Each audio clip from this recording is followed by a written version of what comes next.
Hey friends, before we dive into tonight's story, did you know that nearly 80% of the people who watch these videos aren't subscribed? If you're enjoying this kind of content, consider hitting the subscribe button. It really helps a lot, and it keeps these long stories going. Also, I'd love to hear from you. What time is it right now where you are, and which city are you listening from tonight? And if these stories help you sleep, feel free to tap the thanks button to support the channel. It truly means a lot. All right, let's get into it. I'd been riding solo in the patrol cruiser for maybe 3 hours when the call came through.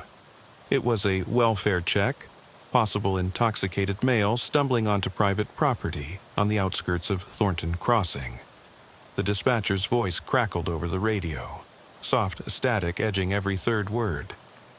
Unit 14, you copy. 1023, a welfare check on County Road 112, north of Highway 7. Caller reports subject wandering near the abandoned Avery farmhouse. Proceed with caution.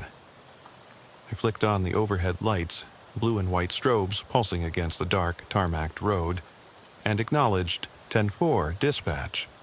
En route to County Road 112. ETA 5 minutes.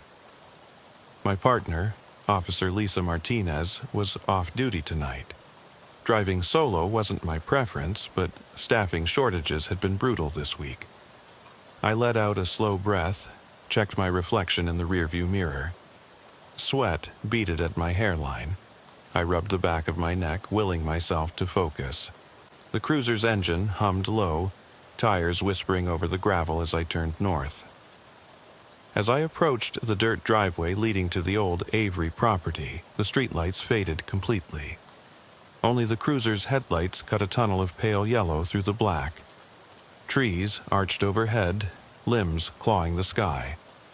Rain hung in the humid air. Tiny droplets ticked across the windshield like distant whispers. I slowed the car, rolling down the passenger window. The smell of damp earth and rotting leaves drifted in, laced with something sharper. Stale sweat, ozone, and the faint coppery tang I couldn't place. I glanced at my clipboard. Welfare check. Intoxicated male, thought to be trespassing. It felt mundane, another late-night oddity. I keyed the microphone to update dispatch. 14 to dispatch, outside Avery residence. No sign of subject so far. Investigating on foot. My boots crunched on the damp gravel as I stepped out and locked the cruiser. Lightning flickered in the distance, revealing the silhouette of the farmhouse. Sagging porch roof, broken windows boarded hastily with weathered planks. I shined my flashlight at the battered front door. Paint peeled like sunburned skin, hinges sagged. Hello? Polk County Sheriff's Office. Is anyone here? My voice sounded small against the tall pines and churning wind. I moved slowly across the front yard, flashlight beam wavering over collapsed flower pots and rusted lawn chairs. The rain began in earnest, heavy drops thrumming on my jacket and the brim of my cap. I took another step, switching off the beam to let my night vision adjust. In the darkness, I thought I saw motion behind a broken window, something shifting in the shadows. I dimly recalled the caller saying he heard talking, but no one answered when he yelled. Approaching the side of the house, I crouched and peered through a jagged gap in the boards. The living room lay in tatters. Torn curtains hung like ragged sails, furniture overturned, and that dank smell, musty, like wet paper left to rot. I swept the flashlight across the floor. I caught the glint of something. A wine bottle, half empty, label faded, and footprints in the upturned carpet leading toward the hallway.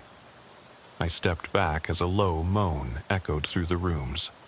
My heart thudded. This is Sheriff's Office. If you're inside, come to the door. We're here to help. Silence answered, heavy as a stone. I raised the radio mic. 14 to dispatch, go ahead with an updated ETA for backup. 10 to 14 on scene. Possible disturbance in progress. There was a pause, then dispatch returned. Copy that, 14, backup en route. I took a breath and crossed the threshold. My boots sank into damp floorboards. Each creak reverberated. I flicked the flashlight up the hallway. At the far end, the bedroom door stood half open. Yellow light flickered inside, as though a bulb still burned. I edged closer, pistol drawn but lowered, finger off the trigger. My pulse thrummed, chest tight. I pushed the door with one hand. The bedroom was bare except for a single mattress on the floor. No pillows, no sheets, just a damp, stained mattress. In the corner, a figure lay curled, back facing me. Clothes soaked through, darkening the thin cotton. The man must have been shivering, his body convulsed in shallow convulsions. I kept the beam trained on him as I crossed the threshold. "Sir, Polk County Sheriff's Office. You okay?" My voice echoed off the peeling wallpaper. The man jerked awake, raising his head slowly. His eyes were unfocused, glassy. He lunged to his feet in a panic, yielding only when his knees buckled and he collapsed back onto the mattress. I holstered my pistol and knelt to check his pulse. He was still breathing, but fast, shallow gasps. Bruises ringed his wrists, dried blood crusted at his temples. I lifted the flashlight to his face. His eyes were heavy-lidded, pupils dilated. "My name's Officer Reed," I said. "Can you tell me your name?" He stammered something I couldn't catch, then coughed. Wet, ragged. His gaze unfocused again. He sagged into the pillow. The overhead light flickered, then died, plunging us into near pitch black. My flashlight trembled in my hand. I keyed the mic again. 14 to dispatch. Found one subject, unconscious but breathing. Likely intoxicated. Requesting ambulance at my location. The radio crackled, then dispatch replied, "Copy 14, ambulance and backup en route." I reached for my phone to clip cuffs on the bed rail, ready to secure him in case he bolted, but his breathing was too consistently labored. I slipped my jacket under his head and prayed the medics arrived quickly. Outside, thunder boomed. My adrenaline receded, replaced by a cold dread that settled in my gut. Something felt off, like the night had changed around me. I couldn't shake the sensation of being watched, and I couldn't ignore that faint smell, something acrid, like old blood mixing with diesel smoke. 45 minutes later, backup arrived. 2 patrol units and an ambulance's red and white lights scattering across the cracked siding of the Avery farmhouse. I stepped back, letting paramedics take over. They checked vitals while the ambulance tech wrapped the man on the stretcher. He groaned faintly. I nodded to them. 10-4 EMS, thanks. I stood upright, tried to unclench my jaw. My radio crackled. Unit 14, State Trooper Grant is on scene. Anything we need to know? I dipped my head toward the house. Suspect passed out, signs of assault. Not sure what happened before I got here. No signs of forced entry. Trooper Grant, a tall man in dark blue with that stoic jaw he always wore, approached. His boots crunched on the wet grass. I handed him my flashlight. I ran into this, thought I saw movement before I found him on the mattress. He could barely get words out, said he saw someone else inside. Might be mistaken, intoxicated, possible head injury. Grant rubbed his chin. Let me take a look. He stepped inside, sweeping the beam across the room. I stayed at the threshold, eyes drifting back to the dark hallway. Somewhere deep in my side vision, I thought I saw the bedroom light flicker as if someone had entered while I ducked outside. But when I looked again, Grant was alone. He emerged, shaking his head. Nothing further. No other footprints apart from his, no blood trails. The bruising looks old. Possibly he was already beaten before calling in. His eyes studied the warped floor. House itself seems empty. I'll clear the rest of the rooms. I gave him a curt nod. I'll secure the perimeter. I walked around the farmhouse, stowing the cardboard evidence markers I'd pulled from my glove box when I found the man. 40 feet from the front porch, near the rear, a door hung ajar, a screen door, tattered and hanging off, one hinge. I crossed the mud and peered inside. The kitchen was trashed, cabinets emptied, broken plates on the floor.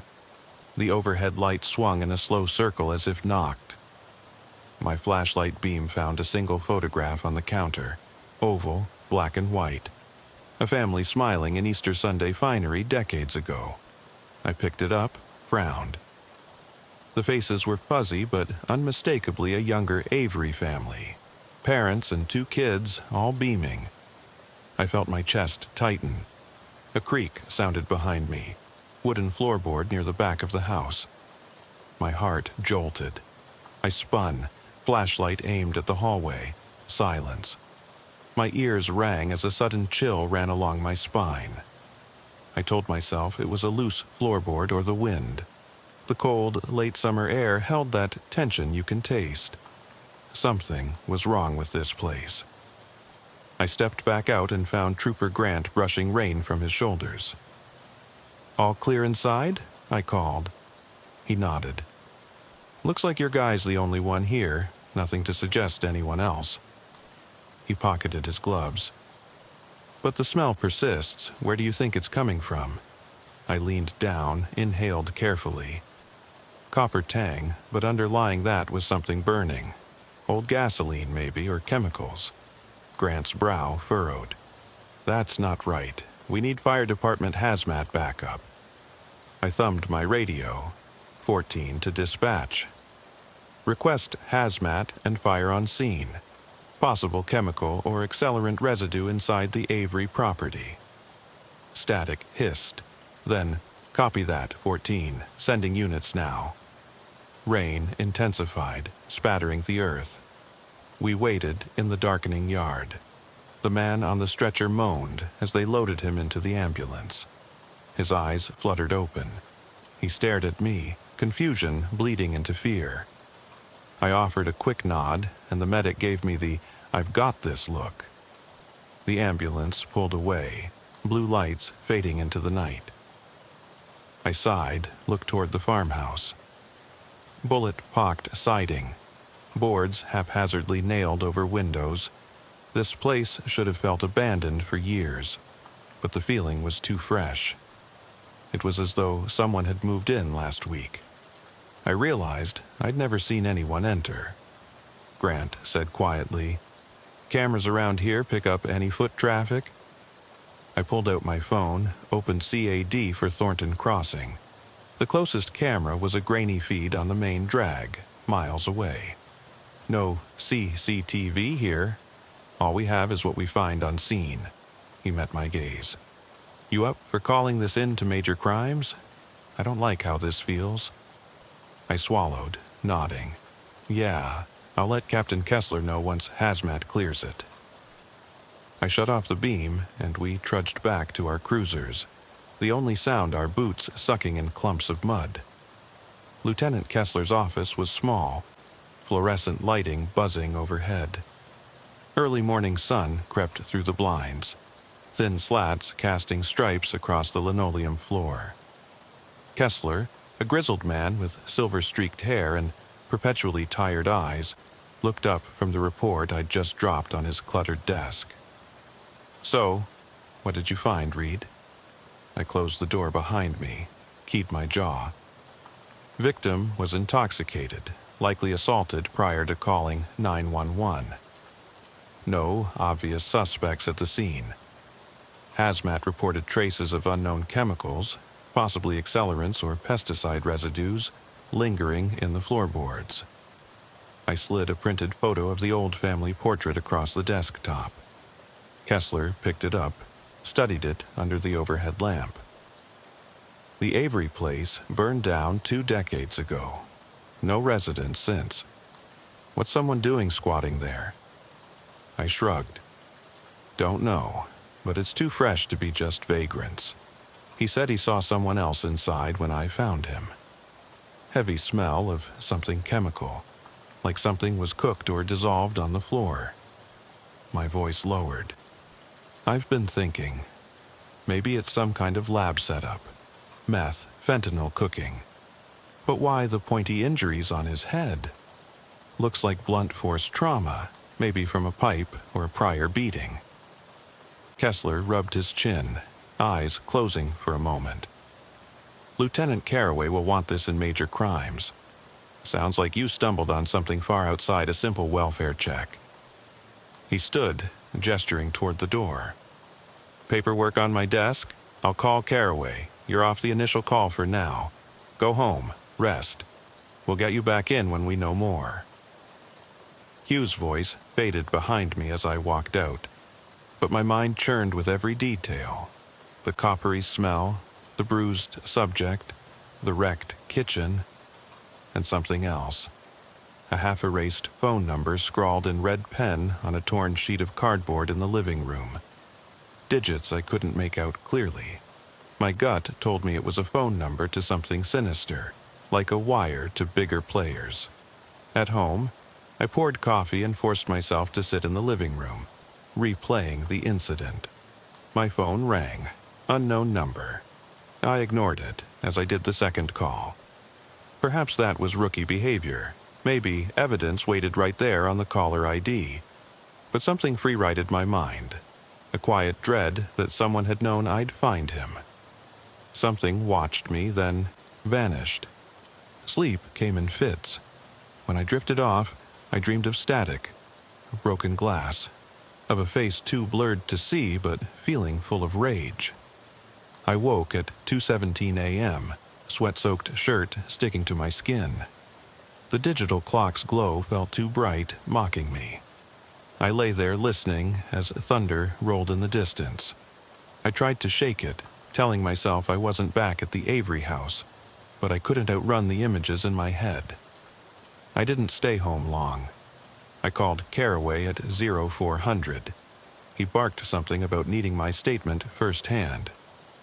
Meet me at Major Crimes office in an hour. I dressed quickly.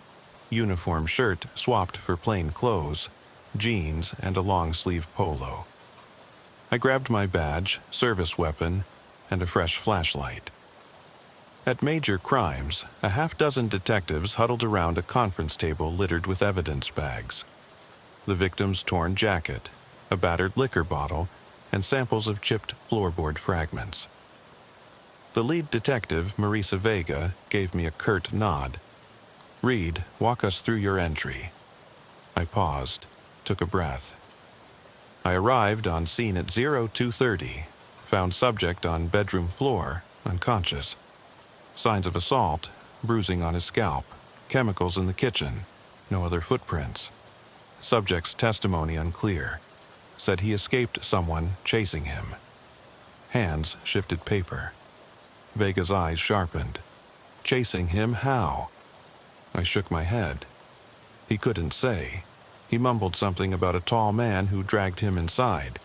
Then, when he woke, he saw flashlights and called 911. I leaned against the edge of the table. House itself looked boarded up for ages, but everything inside was fresh. Overturned chairs, smashed cabinets, and that smell, like something corrosive. I flagged the number scribbled in the corner of that cardboard.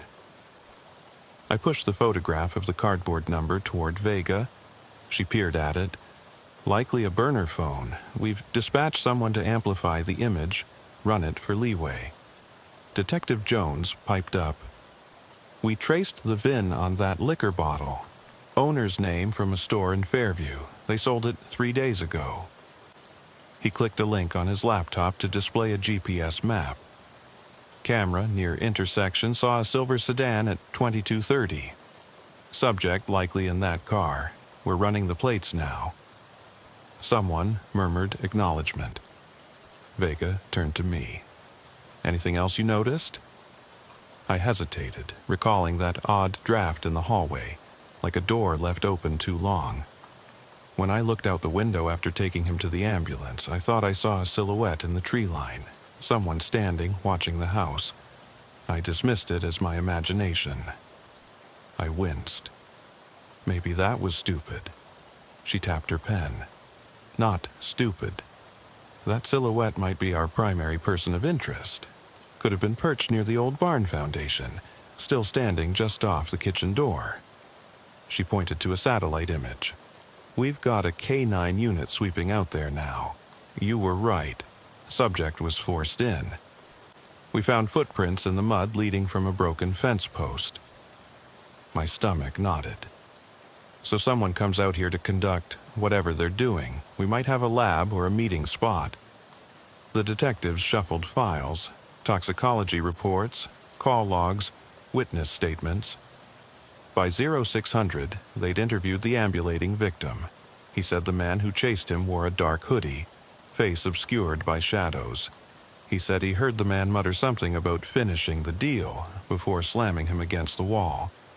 Then everything went black. Vega studied her notes. He doesn't remember his attacker's face, but he kept repeating a name. Carter. Doesn't know who that is. We need to track Carter. She turned to me. You're going back tonight. We need you to watch Block C of that area, the tree line near the barn foundation. I rubbed my eyes, nodding. Understood. That night, my cruiser idled far off County Road 112. Headlights pointed toward the barn's skeleton frame. I parked behind a row of trees, silent as a ghost. I left the engine running, AC to defog the windshield, heater cranked just low enough so I wouldn't freeze. The digital clock read 01:45. Somewhere a whippoorwill called out, and the wind clawed at the trees. I clicked off the dome light, let my night vision adjust. My flashlight rested on the passenger seat, broken into 3 bright beams that refracted across the glass. I kept the binoculars trained on the barn doorway, a dark vertical slit emerging from cinder block walls. The farmhouse was just behind, obscured by tall grass and broken fence planks. My radio remained silent until 0230, when an unscheduled patrol passed by on Highway 7. K9 unit, heading home after a false rundown. I watched their headlights fade, then let out a slow breath. Every nerve in my body said something was coming. At 0245, I saw movement, faint shadow shifting behind the barn. I sat up straighter. The figure, tall, slight stoop, slid along the wall until he vanished behind a corroded propane tank. I keyed the mic softly. 14B to dispatch. I have. Eyes on a male near the Avery barn. Height, roughly 6 feet, wearing dark clothing. Approaching quietly. I paused, adrenaline prickling. No response. Likely too late for dispatch, but I persevered. I grabbed the flashlight, loaded the beam to low, and slipped out of the cruiser. My boots met the wet grass with a muffled hiss. Heart pounding, I kept low. The rain had stopped, but moisture clung to the night. Every footstep felt amplified, the squelch of soil, the creak of broken wood underfoot. First thing I saw was a discarded backpack by the barn's southwest corner. I knelt, shined the beam inside. Empty food wrappers, a torn page from a juvenile notebook with scribbled calculations, what looked like a crude recipe referencing Carter. I swore under my breath. My thumb hovered over the radio, but I held off. No backup this close, too obvious. I edged along the barn's length, keeping the flashlight trained on the cinder blocks. Damp spray faintly glistened under the beam. The figure reappeared on the far side, half hidden behind a rotting support beam. I peered through the shadow. Feet clad in black sneakers, jeans soaked at the knees. In his hand was a small plastic bottle, nearly empty, the label ripped. He paused, sounding something like a whisper. Almost ready. I pressed myself against the wall, pistol out. My breath came slow, measured. 10 feet away, he bent into a low crouch, manipulating a spigot attached to an ancient pipe. Liquid dripped into an aluminum pan on the ground. My eyes tracked the pan's contents. Yellowish liquid, swirling with odd, flocculent precipitates. He poured something else from another flask, clear fluid, watching it hiss as it touched the yellow. Steam rose. Instinct surged. I stepped forward, leveling the pistol. "Polk County Sheriff's Office. Drop it." The words felt flat in the night. The figure jerked upright, surprise hitting his posture. He stumbled back, eyes wide when the flashlight hit his face. Pale, eyes hooded. For a second, it didn't register until he recognized me. Officer Reed. A snarl spread across his lips. "You shouldn't be here." My pulse hammered.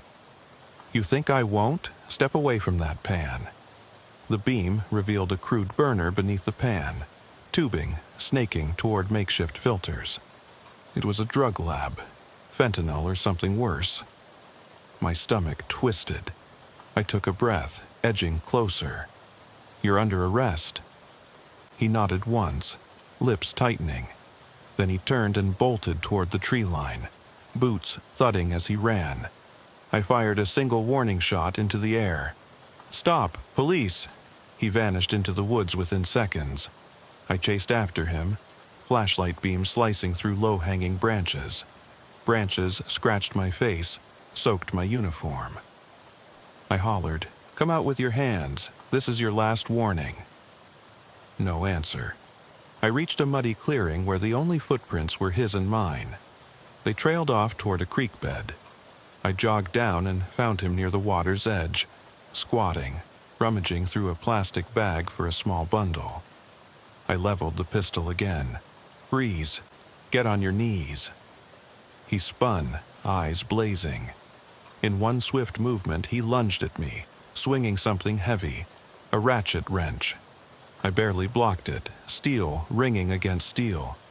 Pain shot up my forearm as metal grazed my flesh. I stumbled, scrambled backward, managing to press the heel of my pistol into his chest. He staggered back, breathing hard. For a moment, his face broke into a twisted smile. "Carter," I said quietly, hardening my tone, "I've got you." He shook his head slowly, chest heaving. "I'm not him." His voice choked. I tightened my grip. "You're dealing with something you can't handle. Just give up." He paused, seemed to wrestle with himself, then suddenly dropped to his knees. His head bowed as though he wanted to pray. I kept pressure on the pistol, reached down and twisted his wrist behind his back, cuffing him. He hissed in pain but didn't resist. I patted him down. In his pocket, I found a blood-stained lighter and a scrap of paper with the name Carter Black, and an address scrawled in sloppy handwriting. I took a step back. "Your friend won't be happy about this." He looked up at me, eyes brimming with tears. He never told me how it'd end. Lightning cracked overhead, illuminating his gaunt face. I shone my flashlight on the cluster of burners and vials on the creek bank. The chemicals looked lethal. I snapped a few photos with my phone. I tore off a piece of plastic and bagged the evidence. "He called me in," Carter said, voice trembling. "Said I'd be safe. Said it was only a quick job." His eyes flicked toward the creek. "I thought I could bail before he arrived." I thumbed the radio. 14 to dispatch, subject in custody. Stand by for state police to pick him up.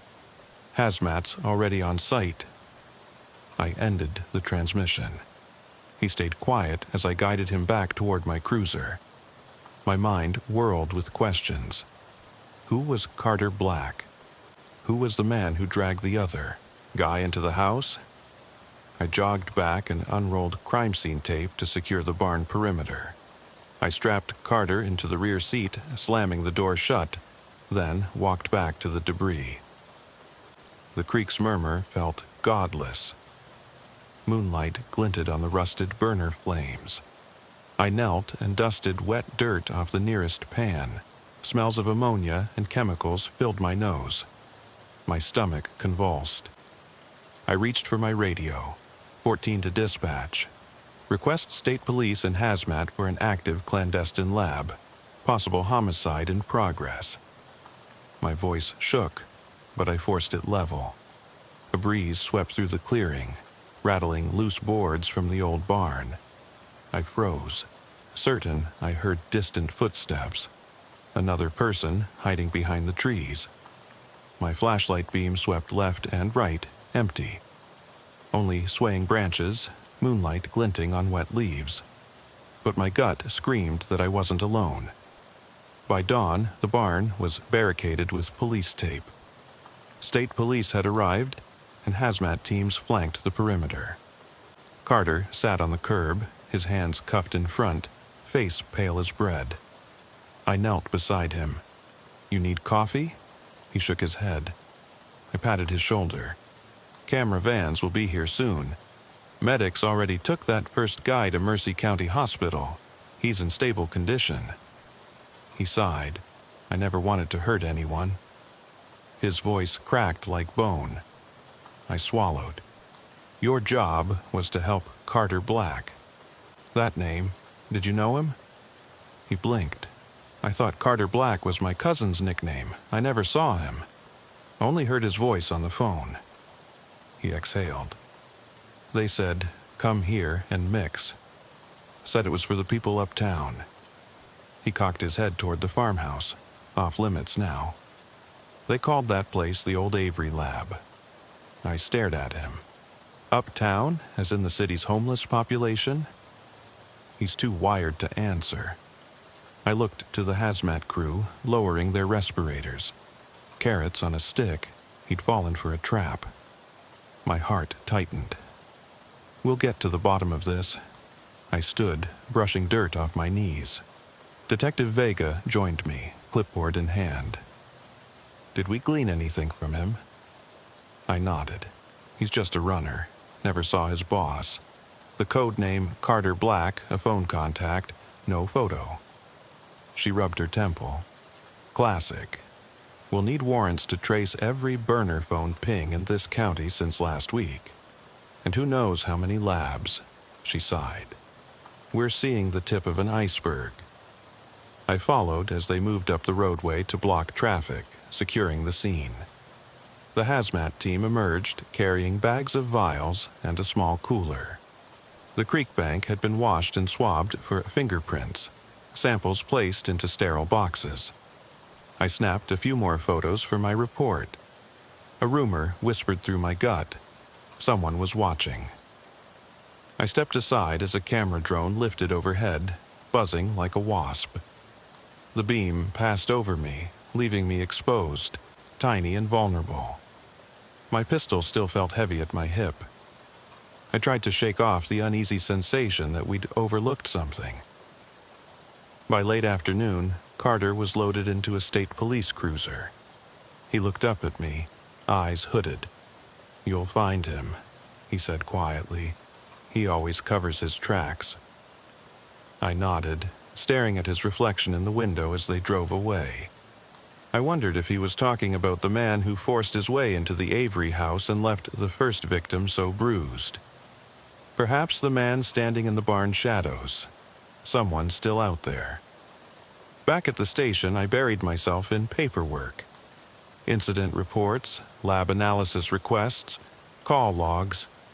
Every time I tried to focus, my mind drifted back to that silhouette in the trees, to the twitch of movement behind the barn. I kept replaying the night in my head, the drain pipe dripping chemicals into that pan, the coppery odor, the hiss of something burning. At 21:15, I got a call from Detectives Harris and Vega. An anonymous tip had come in, stating, "Meet me at the lake by Old Pine Bridge at midnight. Comes alone." They gave me a location marked on the map of Thornton Crossing's edges. Something about the static-laced voice unsettled me, but I couldn't ignore it. I said, "I'll go." Harris warned, Be careful, Reed. Could be a trap. I loaded the cruiser with a concealed flashlight, extra magazine, and my laptop. I fueled up at the station, checked in with dispatch.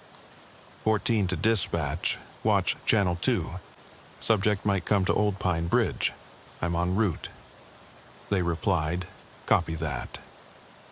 The drive to the lake took 20 minutes. By 23:40, I parked half a mile away, engine idling in neutral. Old Pine Bridge was an arched wooden span over a shallow creek, brutally lit by a single lantern at the far end, yellow dim. I switched to low beam and reflected it off the water. The bridge's planks were weathered and slick, moss clinging to the railings. The lake beyond wavered in moonlight, black as coal. I grabbed my flashlight and radio, approaching on foot, boots careful on the soaked ground. My pulse thrummed so loud it felt like the only sound in the night. At the mouth of the bridge stood a man in a long coat, face hidden by the hood. He didn't move as I neared, just waited. I could hear my heartbeat. I tapped the mic once more. 14 to dispatch. At OPB, one unidentified male, no backup yet. No response. I took a measured breath, stepping onto the bridge. My boots clacked on wood. Echo drifted into the trees. He didn't flinch. My flashlight beam illuminated the front of his coat. No weapon visible, but heavy bulge under the fabric around his waist. I kept the beam on him. You must be the one who called. My voice cracked. His head tilted almost imperceptibly. No reply. I took another step, heart pounding. I'm going to ask you again. What's this about Carter Black? The hooded figure reached inside his coat, and I stiffened. But he raised his empty hands to shoulder height. I exhaled slightly. No games. He took a slow step forward, voice gravelly. You don't know what you're dealing with. He pronounced every word with chilling calm. But you're close. My flashlight beam flicked to his right pant pocket. Rolled up photos, faces of people. The first victim's eyes circled in red ink, the Avery farmhouse, the pan with chemicals and scrawled notes. Carter Black. Finish the job. 0425. I recognized that date. Tonight. I moved to grab the photos. He jerked back with surprising speed, snatching the pictures. Before I could react, he hurled them into the creek. They plopped one after another, faces bobbing on the surface before sinking to the muddy bottom. I lunged to grab him by the collar, but he twisted away, shoving me across the planks. I stumbled, catching myself. The bridge groaned. My flashlight swung wildly, beam starring the dark creek bank. I turned back to the figure. He'd already retreated. I called out, "Stop!" "Police." No answer. I hurried after him, boots splashing in the shallow water beneath the bridge.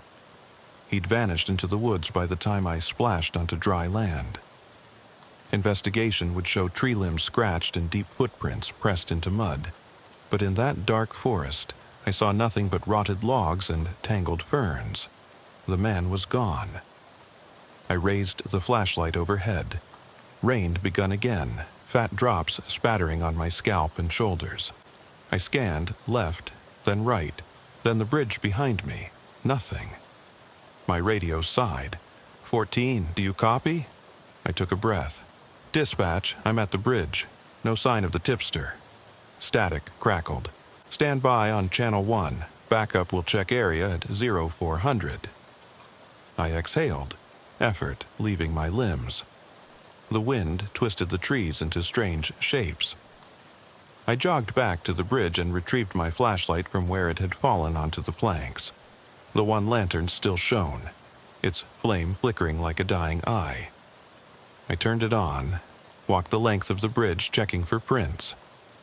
I found none beyond my own. I kept thinking of his final words. You don't know what you're dealing with. What did that mean? Who was Carter Black? He seemed to know about the lab before I even got there. someone guiding these people. I felt cold dread, as though I'd stepped on the edge of something far bigger than a single lab. At 200 hours, backup arrived, lights cutting through the pines. They secured the forest line, K9 units sniffing around. By 3 a.m., I was back in my cruiser, hands still trembling as I dialed Caraway. We'd need to dig through countless digits, burner phones, bank records, surveillance from nearby gas stations. My eyes stung with fatigue. I rubbed them and stared at Old Pine Bridge receding in the rear view. 2 days later, Caraway brought me into a joint operation with state troopers and DEA agents. A task force formed to dismantle the ring. Carter Black remained in custody, but they believed he was only a low-level courier, someone they could easily replace. We traced the address scrawled on his note to a dilapidated house in South Vale, 2 counties away. Intel suggested that was Carter Black's contact point. Just before midnight, we moved in. A convoy of unmarked cars converged on the house. A squat, single-story brick building set back behind chain-link fence topped with razor wire. No lights on, we approached in tactical gear. Gloves, vests, helmets, rifles raised. I felt every muscle coiled. At the front door, Detective Vega signaled the breach team. They used a ram. The door crumpled inward with a loud crack. Flashbangs popped, rattling windows. I swept my flashlight inside, empty entryway, peeling wallpaper, stench of mold. No one inside. They kicked down bedroom doors. Just musty mattresses and empty drawers. I walked to the back door. A faint hum echoed, like a generator. I traced it to a panel recessed behind a false wall in the living room. I motioned for the tech to join me. He flipped off the panel. Inside, he found a tangle of tubes, vials, and a burner still glowing faintly. Orange sparks danced in the damp air. I frowned. Looks like they evacuated just before we got here. He nodded, matching me. All evidence still here, no suspects. I gestured toward a staircase leading to a small attic. Search upstairs. We crept up, rifles trained. The attic hatch squeaked as we opened it. Boxes piled everywhere. Newspaper clippings, faded photographs, records of previous victims or lab sites. On a small table, a laptop lay open, screen cracked. I peered over and read a half-written email. Dispatch, step 2 tomorrow. Make the transfer at the bridge. Verify Carter is in custody. The rest scrolled off screen. My blood ran cold. They're using the bridge as a transit point. Vega's voice came behind me. Whoever is behind this knows our every move. Carter was bait. I rubbed my temples. God damn it. We secured the attic, bagged the laptop, and traced parameters back to a burner registered to someone named J. Franklin, living in another trailer 5 miles from here. I glanced at Vega. One more location. She called it in. 2 hours later, we converged on the trailer, a rusted shell perched on cinder blocks. A single porch light flickered. K9 unit sniffed around. Harris, leading the point, signaled we were clear to approach. I pressed my forehead against the glassless window, peering in. A folding card table sat at the center, vials arranged in a neat row, and on the far wall, a map. Red pins on every location we'd found labs in the county. Every site marked like trophies. Suddenly, a door slammed behind me. I whirled. A man stood at the door, tall, wiry, eyes hooded in shadow. He wore a crisp suit, unusual among the mismatched techs and junk piled in the trailer. I raised my pistol. "Sheriff's office, don't move." He tipped his head. "I was wondering when you'd catch on." His voice was smooth, metallic. He stepped into the dim light. The glow revealed a face with hollow cheeks, a receding hairline and dark circles beneath his eyes. "You have no idea how far this goes." Before I could react, he raised a pistol of his own, a silver 5-inch barrel that glinted in the low light. "Drop your weapon." My finger hovered over the trigger. I didn't lower my weapon. Why not to? Why keep giving us Carter Black names? My voice shook. He smiled, slow and sinister. "Because Carter Black is just the first of many." Lightning flashed outside, lighting up the trailer in stark white. I saw the vials on the table, a dozen or more. My pulse thundered in my ears. I weighed my options: shoot him and risk blowing my shot in a cramped, confined space, or try to talk. My radio crackled. "Detective Reed, are you okay?" Vega's voice. I cleared my throat. "I'm alive." I locked eyes with the man, trying to gauge his intent. He leveled his gun at me. "I've been watching you, Reed." He chuckled low. "You think you're some hero, tracking me down piece by piece, but that bridge, that farmhouse, they're nothing more than puppets in this game." He stepped close, too close.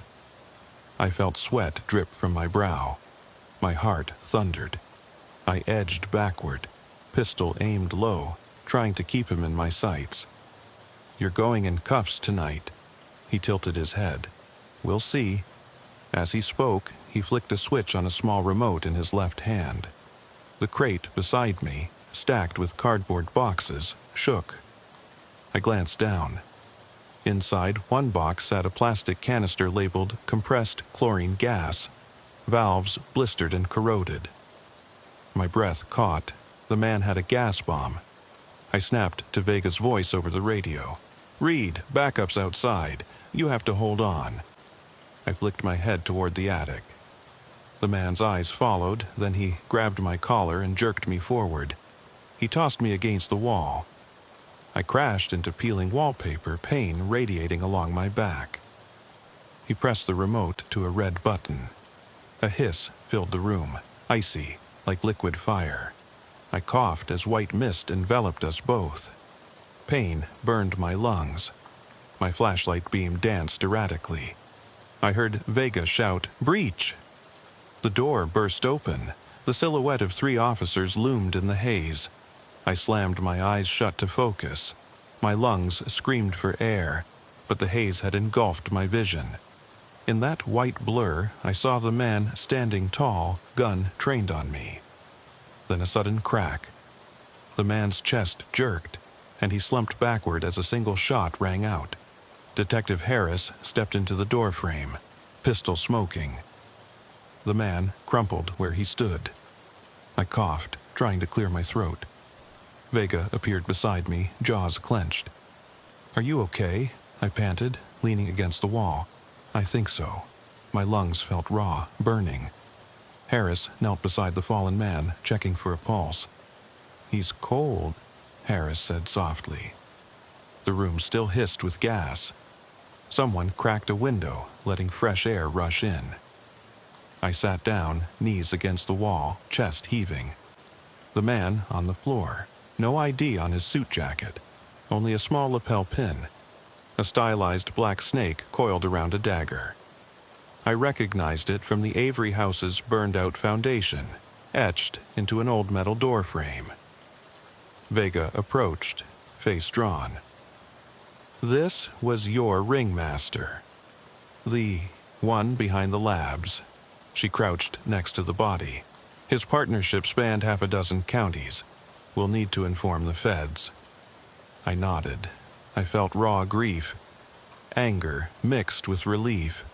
A part of me wanted to stand, chase the damn snake pin into the dirt, but my body trembled. I looked at the scattered vials around us.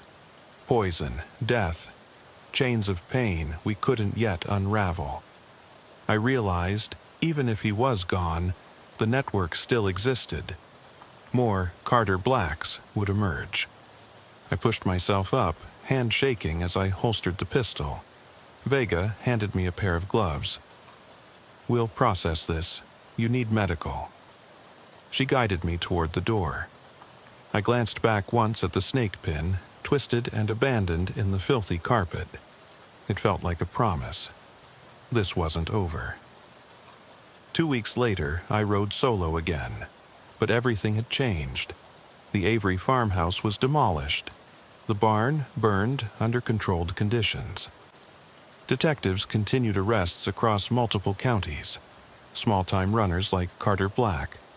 Nobody who knew the ring's true scope. At the station, I drifted between interviews, waiting for the big fish to surface. My sleep was fractured. I still woke sweating, haunted by that hiss of chlorine, that face lit by a single bullet flash.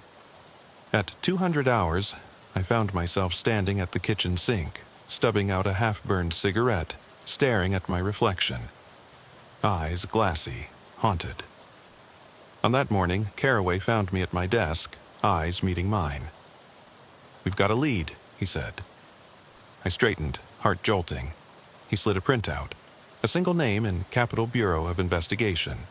Richard Parker, D.O.B., July 12, 1978. Known alias, Snake Dagger. He tapped the paper. The dead guy's real name. He came up clean in every search. No convictions, no ties. But his net of operations spanned 3 states. And he just disappeared 9 years ago. Folks wrote him off. So why pop back up now? I swallowed. We disrupted his lab network, must have sent runners to rebuild, but he stayed out of sight. Carraway nodded, eyes tight. He may be gone, but his ideology lives on. A long silence settled. I ran a hand through my hair. Any idea where he operated last? Carraway shook his head.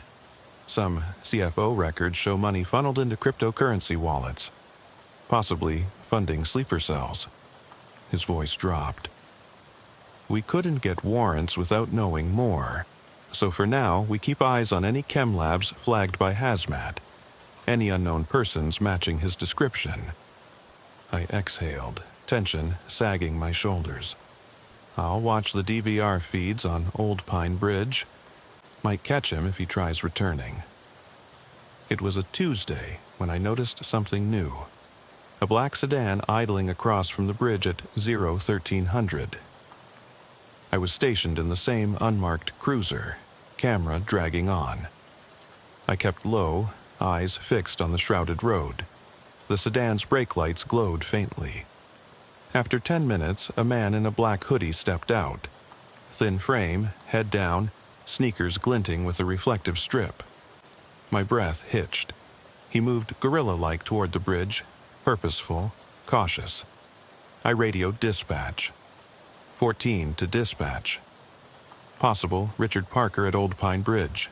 Initiating pursuit. Then I flicked on the overhead lights and accelerated. Tires squealed on the asphalt as I cut across the road, tires kicking gravel. The sedan sped off, dark metal swallowing its shape. I slammed onto the bridge at the same moment the man reached the center, phone in hand, looking left and right. I stepped out of my cruiser, pistol drawn. "Stop! Polk County Sheriff's Office," my voice echoed. He didn't flinch. He raised his phone, squinting at the screen, digits scrolling. He took a step back, then 2, turning to sprint toward the trees. I chased. Each breath was ragged, lungs burning. The gravel path led into thick woods. Rounding a bend, I lost sight of him. I slowed to a walk, flashlight beam cutting through low branches. Every branch reached out, snagging my jacket, scraping my neck. Then I heard him. A snap of a twig 2 feet behind me. I spun, pistol raised, flashlight illuminating nothing but dense undergrowth. My radio crackled. 14B, report? Carraway's voice. I whispered, "Lost him." He sprinted into the pines. I'm searching grid 2. A scream, an impossible, single, thrice-pitched shriek cut through the night. My heart pounded into my skull. I jogged down the path, flashlight dancing ahead. The shriek repeated, distant, but coming closer. I stumbled over a fallen log, bracing myself on my forearm. Pain spiked. I cradled my wrist, face damp with sweat. then silence. My breath came shallow. My vision tunneled. I thought I heard something scuttle across dry leaves. I trained the beam on the underbrush. A pair of shoes glinted just beyond. I edged forward, pistol trembling. Suddenly, a hand shot out and grabbed my ankle. I fell backward, hand curling around the pistol grip. I managed to kick free and roll, pointing the weapon at a young man sprawled face down, shirt soaked in mud. I panted, stepping back. "Stay down! Don't move!" He lay still. I scanned the trees. No sign of Parker. "Name?" I demanded. His head twisted. I saw shredded blonde hair and a frightened face. He spat a mouthful of dirt. I'm supposed to get you to him," he choked. "He's in the old quarry shack." The old quarry, 1/2 mile from the bridge, abandoned since a mining accident 3 years ago. I called it in, 14 to dispatch, got one suspect. He says Parker's at the quarry shack, possible hostage, sending 2 units, I'm on foot. I cuffed the young man, careful not to look away from the shadows enveloping us. I felt the hairs on the back of my neck stand. I jogged off, slipping on wet leaves until I saw it. The remnants of a wooden shack perched at the edge of a deep pit. Boards choked with graffiti, broken windows gaping like yawning mouths. From within, I heard faint water dripping, something metallic clinking. I approached, crouched behind a fallen beam, wheelchair length to cover distance. I elevated my pistol, sweeping the interior. Inside, I saw a man at a small folding chair. Richard Parker, unmistakable. The same pale face I'd seen in the trailer, but older, lined by sweat and haggard beard. He crouched over a rusted table, mixing chemicals in a beaker. Glistening shards of ice on the floor suggested he was cooling something. "Sheriff's office," I called softly. His head jerked up. He half smiled. I wondered how long it'd take you. His eyes glittered with strange resolve. I swallowed. "Put your hands where I can see them." He shrugged, hands still busy, swirling viscous yellow fluid. Tiny bubbles clung to its surface. Fentanyl base or perhaps a cutting agent. I could feel the weight of his gaze, cold and calculating.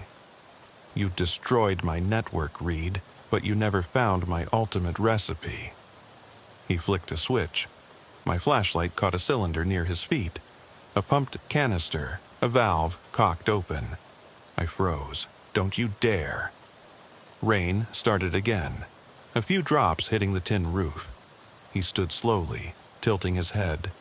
"I fed you crumbs, Reed. Carter Black, the lab in waiting, my smokescreen, but you never once saw the forest for the trees." He raised his chin. "This is my final gift to you." Without thought, I squeezed the trigger. The shot cracked, echoing off the quarry walls. He jerked, blood puddled beneath him. His knees buckled, toppling into the chair. He slumped sideways, falling to the stained floor. I lowered my weapon, chest heaving. The canister hissed louder, mist swirling around his head. Red pooled around him, mixing with the iridescent chemical.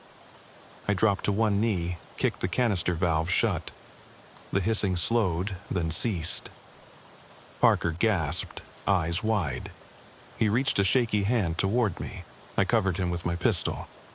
"Stay down," I said, voice wavering. "You're done." He coughed, spit blood. "You saved me." His gaze flickered. I stared down at him, feeling hollow. My radio crackled. 14, do you need assistance?" Caraway's voice. I answered. 10-4, suspect is down, but we need hazmat here. As I backed away, Parker's eyes met mine. He smiled faintly, as though we shared a secret beyond this mortal coil. He whispered, "This night, it never ends." Then he closed his eyes and lay still. It was over. Or so I thought. The next morning at roll call, Captain Kessler told us over murmurs and opened notebooks. Parker's death was ruled justifiable. His network was dismantled, but forensics found traces of something in the beaker, a novel analog, not fentanyl exactly, but a synthetic compound that could kill within minutes of inhalation. They found 6 batches in hidden caches around the county. No deaths yet, thankfully. We'd only nipped it in time. I nodded at the meeting, but my eyes drifted to the window. The sun rose over Thornton Crossing, bathing the station in dull light. I closed my eyes, thought of my family, my boys at home. Part of me ached for the simplicity of routine rounds, nothing more. Later, I sat alone at my desk, reviewing the final reports. The chemical compound would be deemed BTX-17 in lab analyses, something the CDC would write a bulletin about. I scrolled through photos of Parker's victims. Carter Black, the first guy at the Avery house, terrified in the back of an ambulance. Faces in newsprint from the warehouse labs. My phone buzzed, a text from Lieutenant Carraway. Good work last night. No emoticons, nothing else. I stared at the message, then typed, "Thanks. Feels like I lost something." I sent it, closed my phone. I rose and walked outside the station, drawn to the overpass over Highway 7.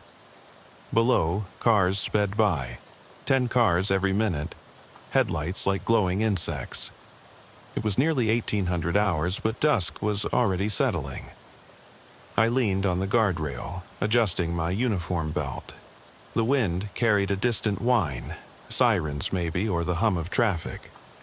Yellow leaves drifted across the pavement as I stared into the distance. My thoughts lingered on Parker's final words. This night, it never ends. I tried to shake it, but every time I closed my eyes, I saw that hooded silhouette on the bridge, the hiss of chlorine, the dying grin. I beckoned the breeze to wash the images away. It felt futile. I crouched and picked a fallen leaf, twisted it between my fingers, watching its veins.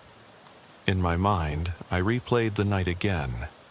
The flash of the pistol, the hiss of gas, and the final sight of Richard Parker collapsing onto the floor. I felt the weight of every call, every siren, every dark house I'd walked into on a solo shift.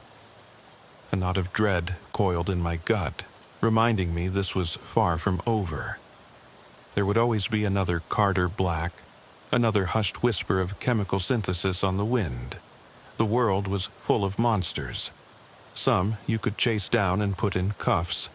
Others you could only hope to hold off for a while. Above me, a lone hawk circled against the dimming sky. Its cry faded. I let out a slow sigh, straightened, and squared my shoulders. I'd spent my life walking toward the dark. I'd see the dawn come, then chase the next shadow that slipped beyond the light. Because in the end, the night kept coming, and so would I.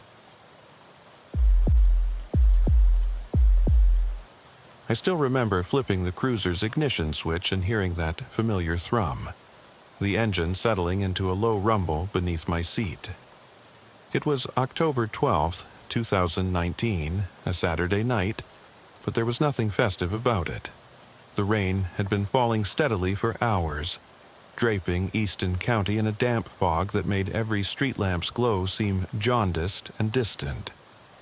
I was sitting in the driver's seat of Unit 22 Alpha, a Ford Explorer with more miles on it than I could track, idling on a narrow shoulder of Route 112. My partner, Deputy Ramos, was leaning back against the passenger door, sipping lukewarm coffee from a styrofoam cup and scrolling through incident reports on his handheld data terminal. There wasn't much chatter between us. He was younger than me by a dozen years, 2 tours in the K-9 unit under his belt, but we both carried a quiet understanding that these October storms tend to amplify the county's worst when it comes to domestic calls. Dispatch crackled over the radio, cutting through the patter of raindrops pitter-pattering on the roof of the cruiser. 22 Alpha, 1023, at 421 Northridge Drive. Possible domestic disturbance. Caller reported hearing screams 20 minutes ago. No further info. Response code 2. The tone of the dispatcher's voice was routine, almost bored, until the final word, code 2.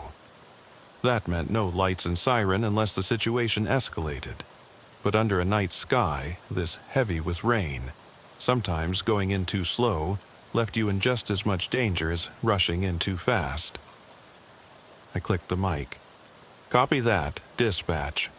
Unit 22 Alpha en route to Northridge Drive, code 2.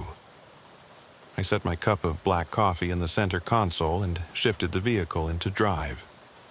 Ramos tossed his empty cup onto the floorboard, one of many cheap styrofoam relics we'd cram into the cruiser that night, and slid off the door. Sounds like another late-night sitcom special, he muttered, voice tight. Domestic in this county usually ends up worse than any sitcom. I didn't comment. I just watched the speedometer climb to 35 miles per hour as we eased onto the slick asphalt. The narrow, rural roads twisted between soybean fields that had long since been harvested, leaving only stalks of dead husks swaying in the wind. The yellow lines in the center of the lane appeared as streaks of mellow light through the raindrops striking the windshield. I flipped on the wipers, but even on high speed they hardly made a dent in the murk. I'm not sure exactly when I first felt it, that gnawing sensation at the base of my skull, that cold crawl of unease in my chest. It might have been when we passed the sign that read, "Entering Ridgewood Farms," and the road ahead narrowed to a single lane. Or maybe it was when I saw the lights of the convenience store vanish 2 miles back, swallowed by the storm. Either way, something about that stretch of road felt wrong. After a mile, we turned onto a concrete driveway that split the fence line in half. A rusted gate swung inward, and mud splashed onto my boots as I parked behind a dark shadow of an SUV. No headlights, no engine, just silent, ominous space. Northridge Drive was little more than a dirt road pocked with puddles, winding uphill past overgrown yards and sagging fences. The rain turned everything to matte black and gray. The trees, the houses, the occasional mailbox perched on a post. When we reached number 421, I killed the engine, and the beastly quiet that followed felt louder than any thunderclap. I clicked off my radio and stepped onto the slippery pavement. My boots sank slightly into the wet ground. "Stay sharp," I said, the words almost unnecessary. Ramos echoed, "Always do." We each checked our belt lines, flashlight on my right hip, Glock at my side, handcuffs mic'd to my left. Ramos was similarly equipped. We moved toward the front porch in near silence, our footsteps muted by the storm. The porch light was out, there was no welcome glow to guide us. My flashlight snapped on, the bright beam slicing through the raindrops like a knife, revealing the front door. Chipped paint, warped wood panels, and the faint outline of water tracks dripping down the threshold. I knocked once, then twice, my gloved knuckles against the wood. My voice echoed inside as I spoke into the night. "Easton County Sheriff's Department. Welfare check requested. Anyone home?" My words felt swallowed by the house. No answer. I knocked again, more firmly this time. Silence. The only response was the hum of my own breath and Ramos shifting beside me. We exchanged a quick glance. I nodded, and he motioned toward the door. The lock gave way with a surprising turn. No resistance, no click, just the softest click of latch hitting frame. Whoever had locked it didn't bother double bolting, or perhaps they'd fled in haste. The door creaked open on rusty hinges. Inside was darkness that felt heavy, as if the air was thick with malice. I took a steadying breath of cold, stale air and stepped inside. Ramos followed, portal light off his flashlight dancing across the faded wallpaper, peeling from the walls in long, curling ribbons that resembled the dry skin of a corpse. "Clear?" he whispered. I shook my head slightly, shaking off the feeling but letting him hear it. We moved into the foyer, our boots thudding on warped hardwood floors, slick with raindrops brought inside. Splash marks led from the threshold to a hallway that stretched to the left and right. The only light came from my flashlight. I scanned to the left first. An empty living room, a threadbare couch with its stuffing exposed, a broken floor lamp lying sideways, and a television set with its screen shattered into spiderweb cracks. My stomach tightened. "House has definitely seen better days," I murmured, stepping over scattered debris. We pressed on, careful to avoid loose floorboards that groaned when we trod on them. At the end of the hallway to the right, a door stood partially ajar, revealing a faint yellow glow from a bare bulb swinging overhead. I signaled Ramos to stay silent, then approached slowly. The door swung open as I nudged it with my shoulder, revealing a kitchen lit by that single, flickering bulb. Cabinets hung open, their contents either gutted or thrown to the floor. Plates lay shattered, mingling with broken ceramic shards and what looked like dried blood spatters along the linoleum floor. Because in this line of work, almost everything you first dismiss as rust or mold could very well be something more sinister. I swung my flashlight to the center of the room. A tipped-over high chair lay on its side, its tray stained with congealed milk. On the countertop sat 3 eviction notices pinned under a dull kitchen knife. The last notice was dated September 30th, marked as final. Underneath the top notice, someone had scrawled in red ink, "I won't leave." I crouched to get a closer look. The handwriting wavered. It looked like it had been written standing in a hurry. My heart sank. "Ramos," I whispered, voice low. He shifted into the doorway behind me. "We've got missing paperwork and a weapon left out. No sign of any family members." Ramos jackknifed his flashlight through the doorway. "Look here. No sign of a child's toys or personal effects beyond this high chair.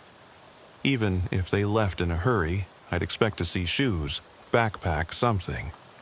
You don't pick up and vanish with a 6-year-old without some kind of evidence." His words hung in the stagnant air. I closed my eyes for a moment, trying to steady my breathing. "We need to check the rest of the first floor. Closets, maybe a basement door. And call dispatch. Missing juvenile protocol activated. Let them know we may have a child at risk." I grabbed my radio and keyed the mic. 22 Alpha to dispatch. Possible missing juvenile on premises.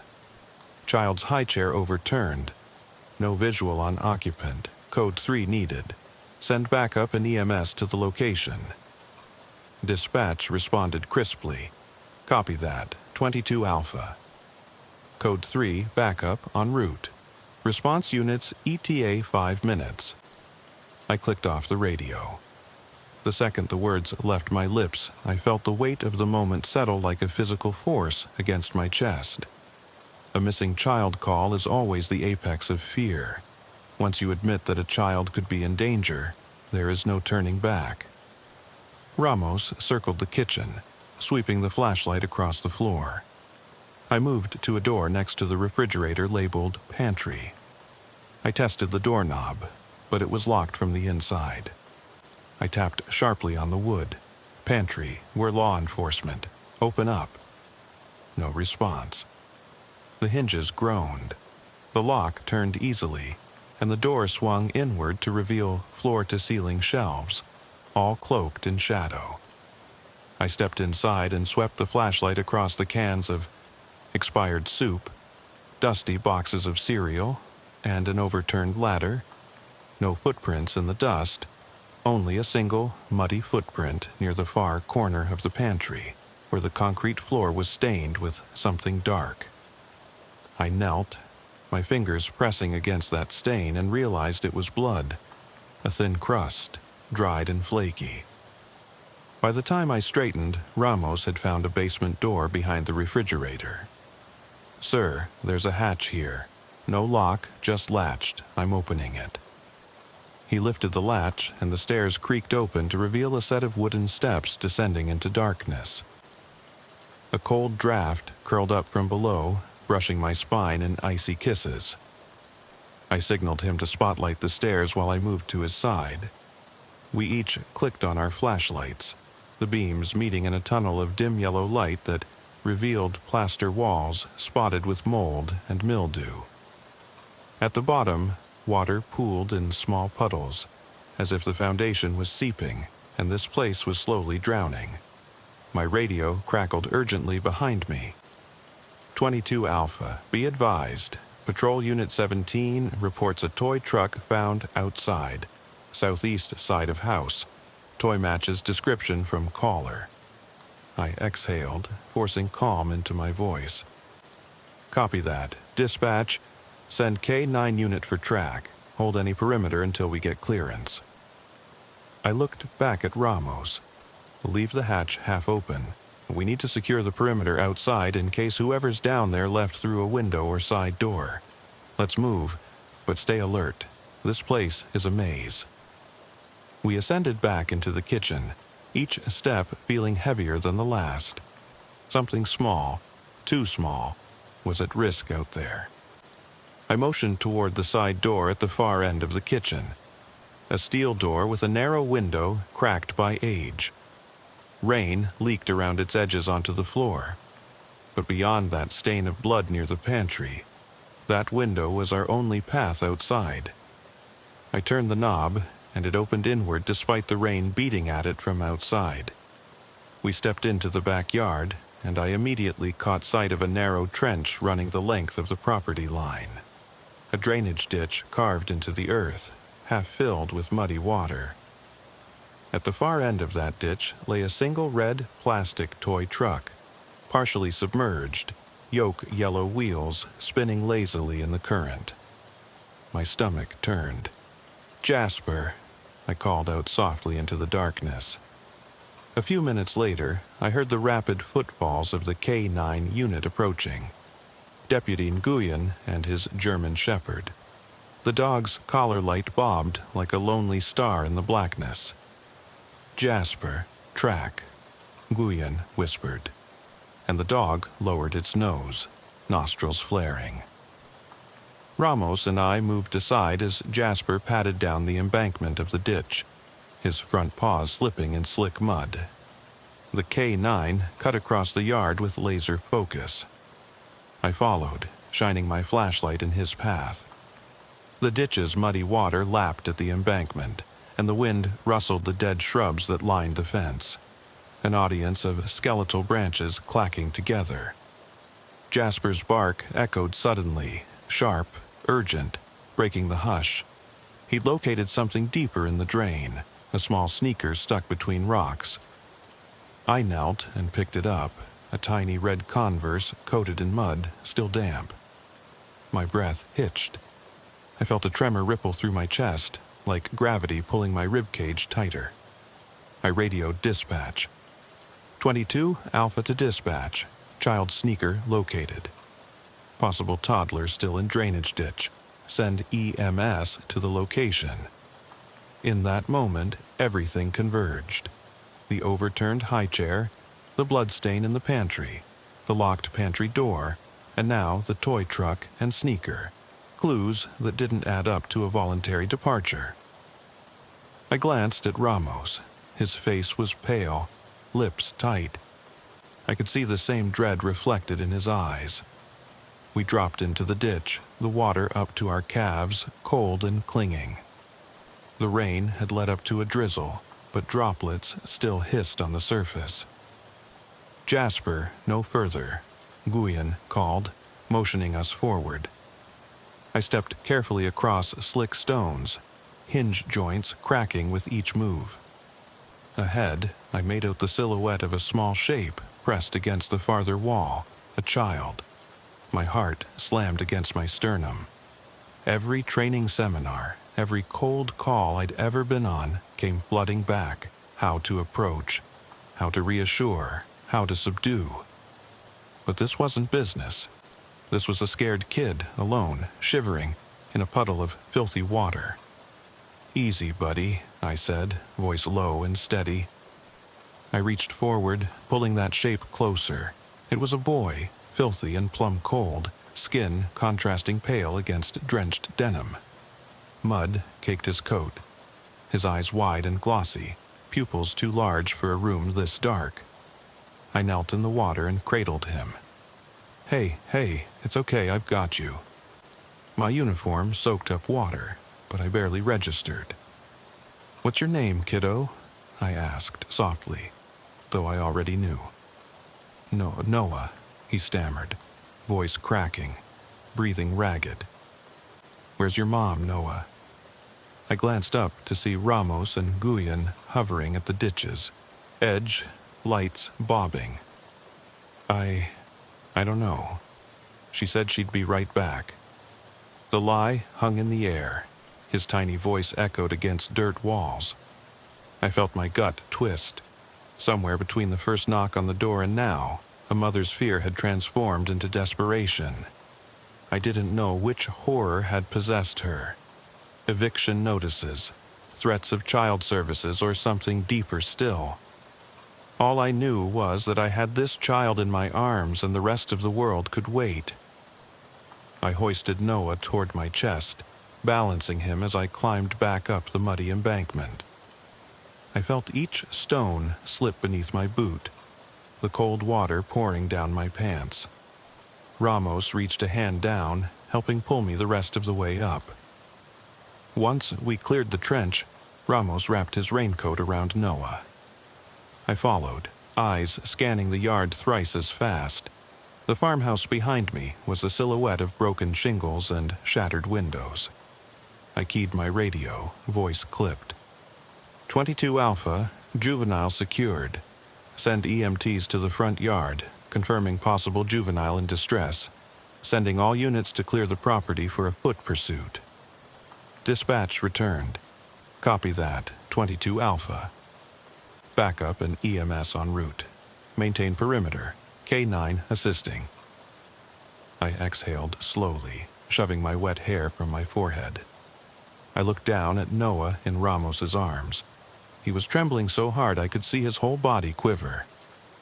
"You're safe now, buddy," Ramos murmured, voice gentle. "You're safe." I crouched beside him, shining my flashlight across his face. His skin was chalk white, lips cracked and blue. I willed myself not to think of how close those lips had come to curdling in that ditch. "I'm Sergeant Harris," I said, voice as calm as I could manage. "I'm going to get you warm, get you some help." He stared at me for a long moment, big, hollow eyes. Then he clutched my collar, and I felt the weight of all that fear shrink into that small body. We backed away from the ditch into the yard, where the beams of overhead spotlights cut through the mist, revealing 2 cruisers and an arriving ambulance. The bright white of the EMT's jackets stabbed through the darkness. As an EMT approached, kneeling beside Noah, I glanced at the house one last time.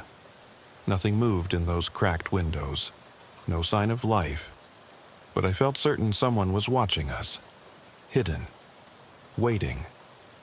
I stayed until Noah was lifted onto a stretcher and the paramedics zipped him into the ambulance, its sirens quiet against the pounding storm. The EMT shot me a curt nod as I helped secure the straps. "He's hypothermic, but he's stable. We'll head straight to Mercy Hospital." I nodded, wiping my glove across my brow. I watched the ambulance pull away, lights flashing. An invisible knot tightened in my chest. I still had work to do inside that house. I turned toward Ramos, who'd pocketed his radio and now held his flashlight at waist level. "Let's finish this," I said. We ascended the slick front steps together and re-entered the farmhouse through the kitchen door. The yellow bulb still flickered, and the eviction notices lay where we'd left them. I took a slow breath, steadying myself. "Basement hatch," Ramos reminded me quietly. "We need to clear it, make sure no one else is in there." I nodded, stepping across the threshold and flicking my light toward the hatch at the rear of the room. The hatch lay open now, and I could hear the faint drip of water somewhere deep below. I signaled Ramos to flash his light down the stairwell. We descended again, water dripping from our boots, each step plunging us deeper into that basement's gloom. The walls, etched with scribbles and dried handprints, bore the stains of something I still couldn't identify.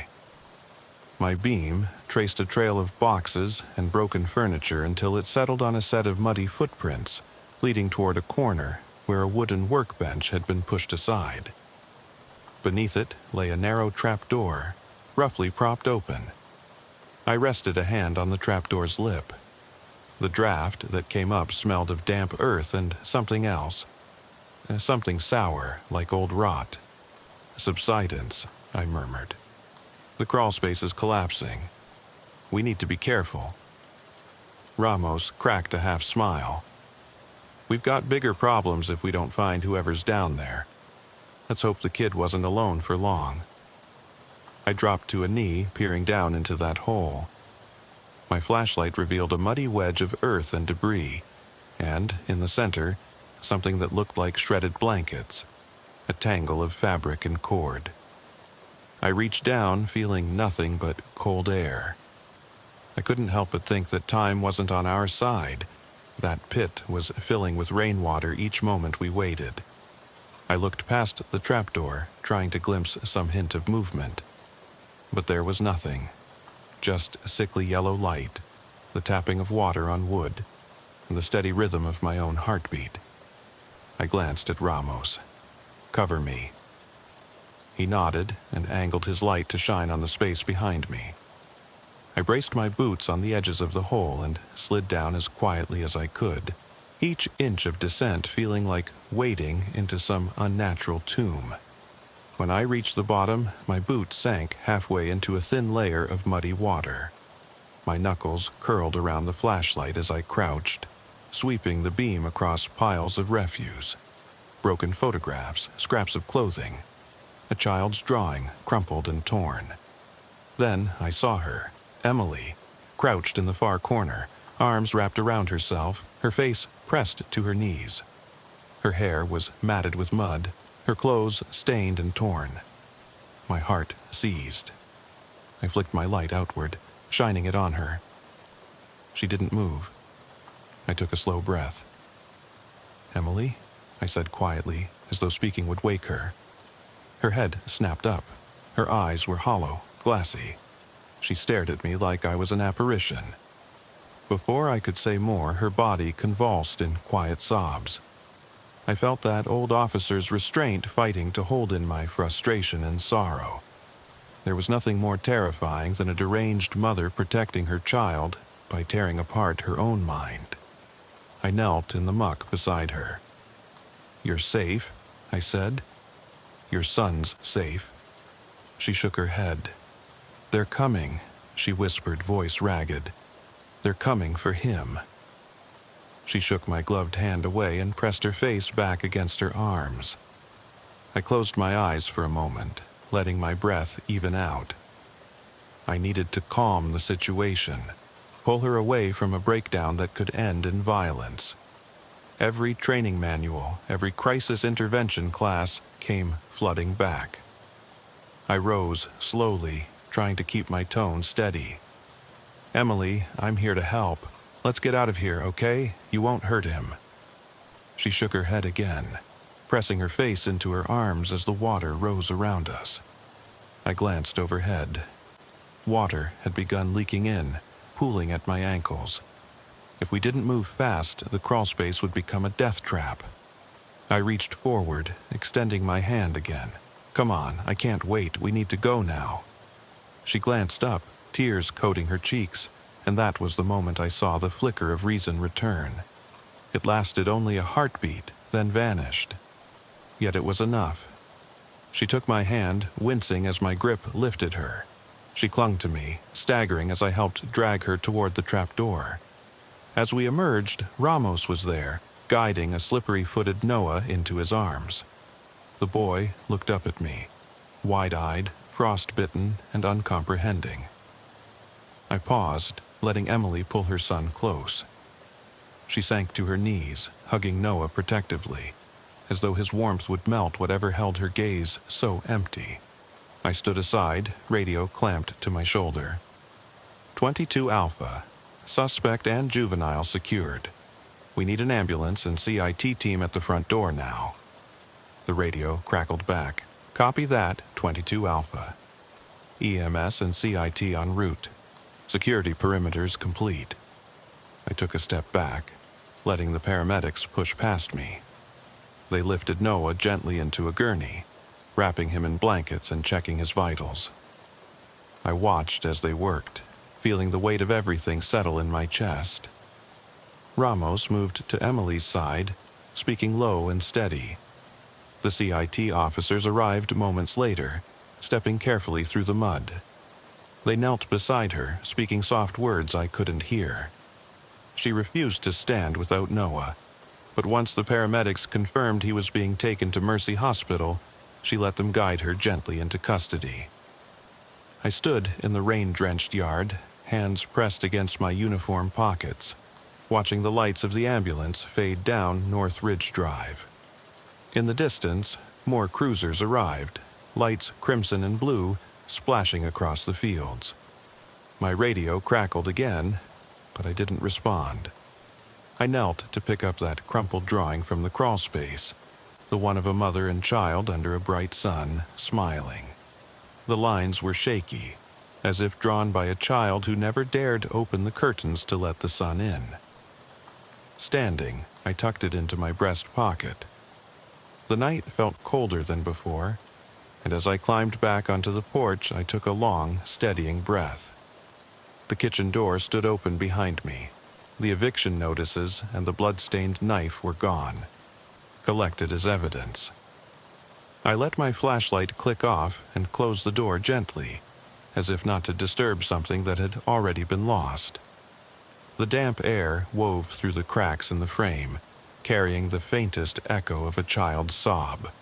So faint I wasn't sure if I'd imagined it. For a moment, I pressed my palm against the wood, as though the wall itself might explain what had happened. Then I turned away, boots sinking in mud, and walked down those dripping steps. Every step felt heavier than the last. As I reached the cruiser, Ramos slid into the driver's seat, fogged-up windows giving only a blurry view of my face. We sat for a moment without speaking. In the distance, the ambulance siren faded into the night. I swallowed, palms pressed flat on the steering wheel. "You okay?" Ramos asked quietly. I nodded, but the answer was no. I closed my eyes and let the rain patter against the roof, matching the beat in my chest. We both knew that finding a boy in a drainage ditch was a blessing. But what about the mother who'd been locked in that crawlspace for days, her mind frayed to the edges of reality? And what about the child's innocence, stolen in a moment of desperation? Ramos reached over and placed a hand on my shoulder. We did what we could. I opened my eyes, saw his reflection in the rearview mirror, tired, damp, haunted. I nodded again, but inside I felt a knot tightening. Once you see a parent become a prisoner in her own mind, how do you ever go back to believing things are normal? The radio crackled behind us. 22 Alpha, any further updates? I let the microphone hang, unwilling to break the silence. Because, until the sun rose again, the night still had answers to give. And we had questions that might never be answered. The rain had slowed to a fine mist by the time we returned to the cruiser, but the ground was thoroughly soaked, as if the earth itself were bleeding. I started the engine, and the dim glow of the dashboard lights revealed drops of water collecting on the glass. Ramos and I sat in silence for a moment, the radio squawking behind us as dispatch coordinated tow trucks and additional units to secure the property. The night air was too still for comfort. The silence pressed in, reminding me that something fundamental in that house had been broken. Ramos cleared his throat. "You want to run to the station and file the primary report?" he asked, unhurried. "Or you want to just sit here a while?" I sighed, rotating my shoulders as though trying to shed a weight. "I need to process it before I file anything. Let's circle back to the substation and at least start the narrative. We know what needs to go in there."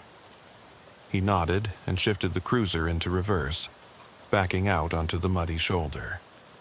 We rolled down the driveway until we reached the county road. As we drove toward the substation, I glanced at North Ridge Drive, fading into the darkness behind us. The house sat at the top of a small hill, its silhouette jagged against the sky. I thought of Emily, slumped in the back of the patrol car before the CIT team loaded her into the waiting transport. She'd stared at me as we extracted her from that crawl space, her eyes vacant. My knuckles tightened on the wheel at the memory. After all these years, the pain of that hollow stare was still raw. By the time we reached the substation, an aging brick building set along a tree-lined frontage, it was nearly 2:30 a.m. The parking lot was mostly empty, save for 2 cruisers idling near the front entrance. Streetlights cast pools of harsh white light that carved every inch of the building into stark contrast. I killed the engine and turned to Ramos. "Sit tight," I said, sliding out of the cruiser.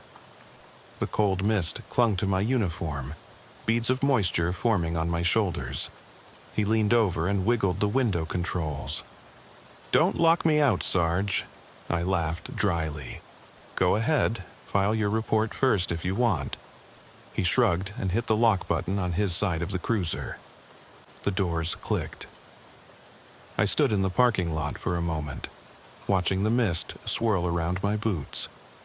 There was something surreal about walking away from a place that just moments ago had been a scene of desperation. A place now left in the hands of investigators and crime scene technicians who would harvest the tangible details while I wrestled with intangible dread. Inside the substation, the fluorescent lights flickered on with that familiar hollow hum. The lobby was empty. The front desk terminal sat dormant. I made my way down the hall, nodding at the evidence room clerk as I passed. In the swing office where we write our initial reports, a single computer monitor glowed. The desktop wallpaper was a photo of a K-9 partner from Deputy Nguyyen's unit, paws raised as if greeting an unseen friend. I wedged myself into the chair, logged in, and opened the blank template for a juvenile protection welfare check report. The words did not come easily. Each line felt weighty, as though built from lead. I stared at the cursor blinking in the opening field. Date, time of call, October 12, 2019, approximately 1:20 a.m. My fingers hovered above the keyboard, but I couldn't type. That empty white screen mocked me. It needed facts, timelines, bullet points. But I felt far from factual. My head buzzed with fragments. Dim kitchen light, the high chair stained with congealed milk, the eviction notices pinned beneath a rusty knife, that single index card scrawled in red ink, and finally, the image of a small boy half submerged in a muddy drainage ditch. I leaned back, eyes closed, trying to force myself into detached mode. Law enforcement training is about compartmentalizing. Find the facts, collect evidence, check all boxes. But some nights, some calls refuse to be compartmentalized. I forced my eyes open. 2:30 a.m. Deputy Harris and Deputy Ramos responded to 421 North Ridge Drive. I typed it slowly, each keystroke a hammer tapping against my nerves. Arrived on scene at 2:35 a.m. Noticed front door ajar, no visible signs of forced entry. Entered premises for welfare check. Located overturned high chair and kitchen. Discovered blood-like substance near pantry floor. Notified dispatch of potential missing juvenile. K-9 unit deployed to track juvenile scent. I paused, letting the words settle. My chest burned as though ignited by each memory. I needed more detail. Geographic markers, weather conditions, every nuance. Weather, heavy rain, intermittent thunder, temperatures in the low 50s. Road conditions slippery due to water pooling. I typed that and felt slightly steadier. I moved through each step. First floor, pantry, basement hatch, K-9 track, drainage ditch discovery, extrication of juvenile, retrieval of suspect Emily from crawlspace. I filled in timestamps, officers present, and I wrote victim, juvenile, transported to Mercy Hospital for hypothermia treatment. Suspect transported to Easton County Mental Health Facility under emergency hold. But even as I wrote, I realized that paper would never convey the tension that clung to my spine, the sound of the wind thrashing against the house, the dread that had settled between every sentence I uttered inside that doomed place. After 20 minutes, the basics were recorded. I leaned back again, rubbing my temples. The hum of the overhead fluorescence made my eyelids droop. I glanced at the office door. Ramos was probably back there typing reports of his own. He was good at breaking down facts without emotion. An asset on a night like this. He held the weight in his gut, deflected it into a procedural summary, and that was fine. But I needed one more space to process. A place where I could let the emotional undercurrent be acknowledged, even if just in shorthand. I opened a blank Word document and titled it Personal Notes, Incident 19-0783. I typed. I can still hear him crying, and I was the one who found him. The crawlspace. There was no light except my flashlight. Emily's face, like a ghost, eyes empty. The rain smelled different down there, like earth and decay. The blood on the high chair, on the pantry floor. How did she survive this long? How did she make that drawing of the son and her son? Why was she protecting him from cops? That question claws at me. What do I look like through her eyes? I closed my eyes. In that silent office, the weight of those notes settled on my chest, like a physical force. I saved the file, closed the lid of my laptop, and stood up. I needed to leave this room, needed to occupy my body so my mind would have space to untangle the knot inside my head. I stepped out into the hallway and walked toward the back door that led into a small garage. The station was mostly quiet. A few officers sat in chairs watching a game on the television, trying to unwind. I nodded to them without words and slipped outside into the mist. The chill air bit through my uniform. I crossed the parking lot and approached the cruiser.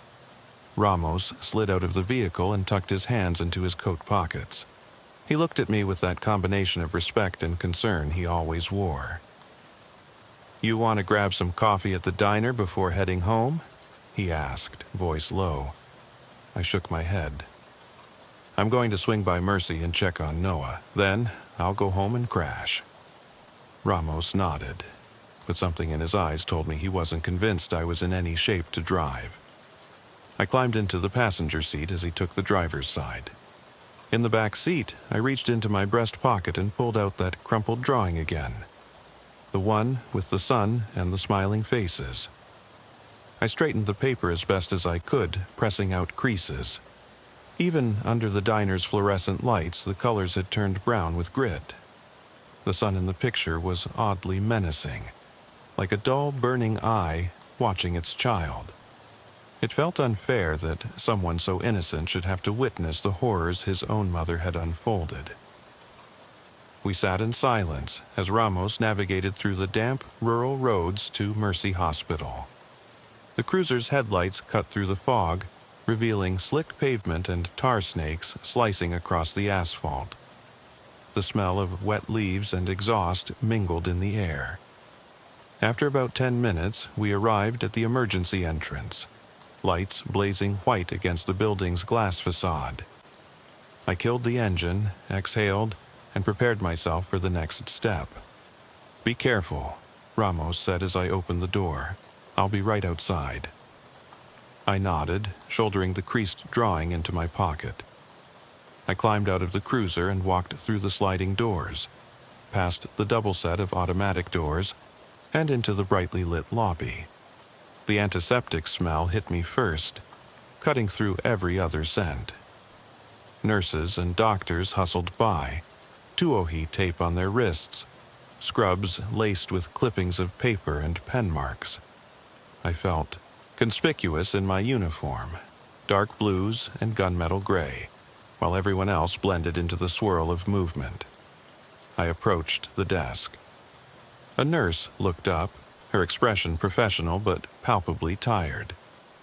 "My name's Sergeant Harris, Easton County Sheriff's Department," I said, showing my badge.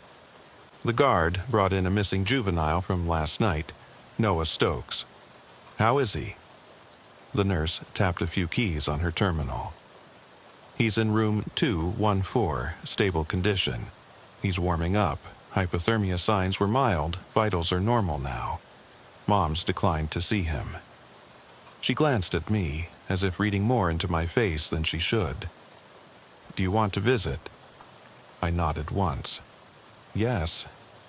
She scanned my badge, typed something, then handed me a visitor sticker. "Go right down the hall and take a left. The room's the third door on the right, heavy on that one," she said, nodding toward a set of double doors. "And thanks for getting him out of that ditch." My chest tightened. I just did my job. But her words, though well-meaning, felt weighty. I walked down the hallway, each footstep echoing in my ears. The corridor was dimly lit, a dull hum of refrigerators and faint beeps from monitors behind closed doors. The smell here was a mixture of sterile bleach and something sweet. Flowers, maybe, left on a windowsill. I passed room 213, PEG tube removal, and then room 214, pediatric emergent. I glanced to the right and saw through the sliver of window in the door. A small boy with pale hair tucked into a hospital blanket, staring out at me with large, cautious eyes. I paused just outside the door, feeling an unexpected pang of guilt. He was far too young to understand why his mother had put him in peril. I knocked gently. "Sergeant Harris," I said, "may I come in?" He watched me approach, not moving. I saw the curve of his cheekbones, the dark circles beneath his eyes. He still trembled slightly, though the struggle for warmth must have been hours ago. I knelt beside the bed, folding my hands in front of me. "Hey, buddy," I said softly. His name felt strange on my lips, like the final piece of a puzzle I didn't know how to finish. "You're in the hospital, remember? The nice people brought you here to keep you safe." He nodded slowly, lips parted as though he wanted to ask something but wasn't sure where to start. His small hand clutched the edge of the blanket. Before I could say more, a chill ran down my spine, an instinct honed over years of late-night patrols. Something told me that the danger hadn't ended when we walked away from that house. My stomach clenched. I shifted my gaze to the window behind him. Outside, I could see the lights of the substation behind the sprinkler's mist, and there, in the reflection, a blurred movement that vanished before I could focus. I lifted my head, peering into the shadowed corridor beyond the window. Nothing. But I knew that some threats don't wear human faces and don't make themselves obvious. Not yet. And even as I forced myself to meet Noah's eyes, I realized that the tension from last night wasn't done with me. It wasn't done with anyone who'd seen the shape of fear in a child's face. I opened my mouth to speak, but my voice was caught in my throat, The memory of that dark crawl space, the echo of water pooling at my ankles, the sound of Emily's sobs, all of it rose up like a tide, threatening to wash me under. I exhaled slowly. "You're safe here," I whispered. I let my hand rest on his shoulder. "I promise." His eyes flicked to me, searching. I forced a small, reassuring smile, though my stomach coiled with a nameless dread.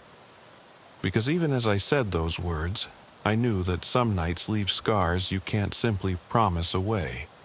The danger might have retreated into shadows for now, but shadows have a way of stretching again. And when they do, there's no telling what else might come crawling out of the dark. I walked out of room 214 and paused just inside the hallway. The overhead lights flickered momentarily, casting long rectangles of illumination that alternated with brief darkness, a strobing rehearsal for the dread that churned in my gut.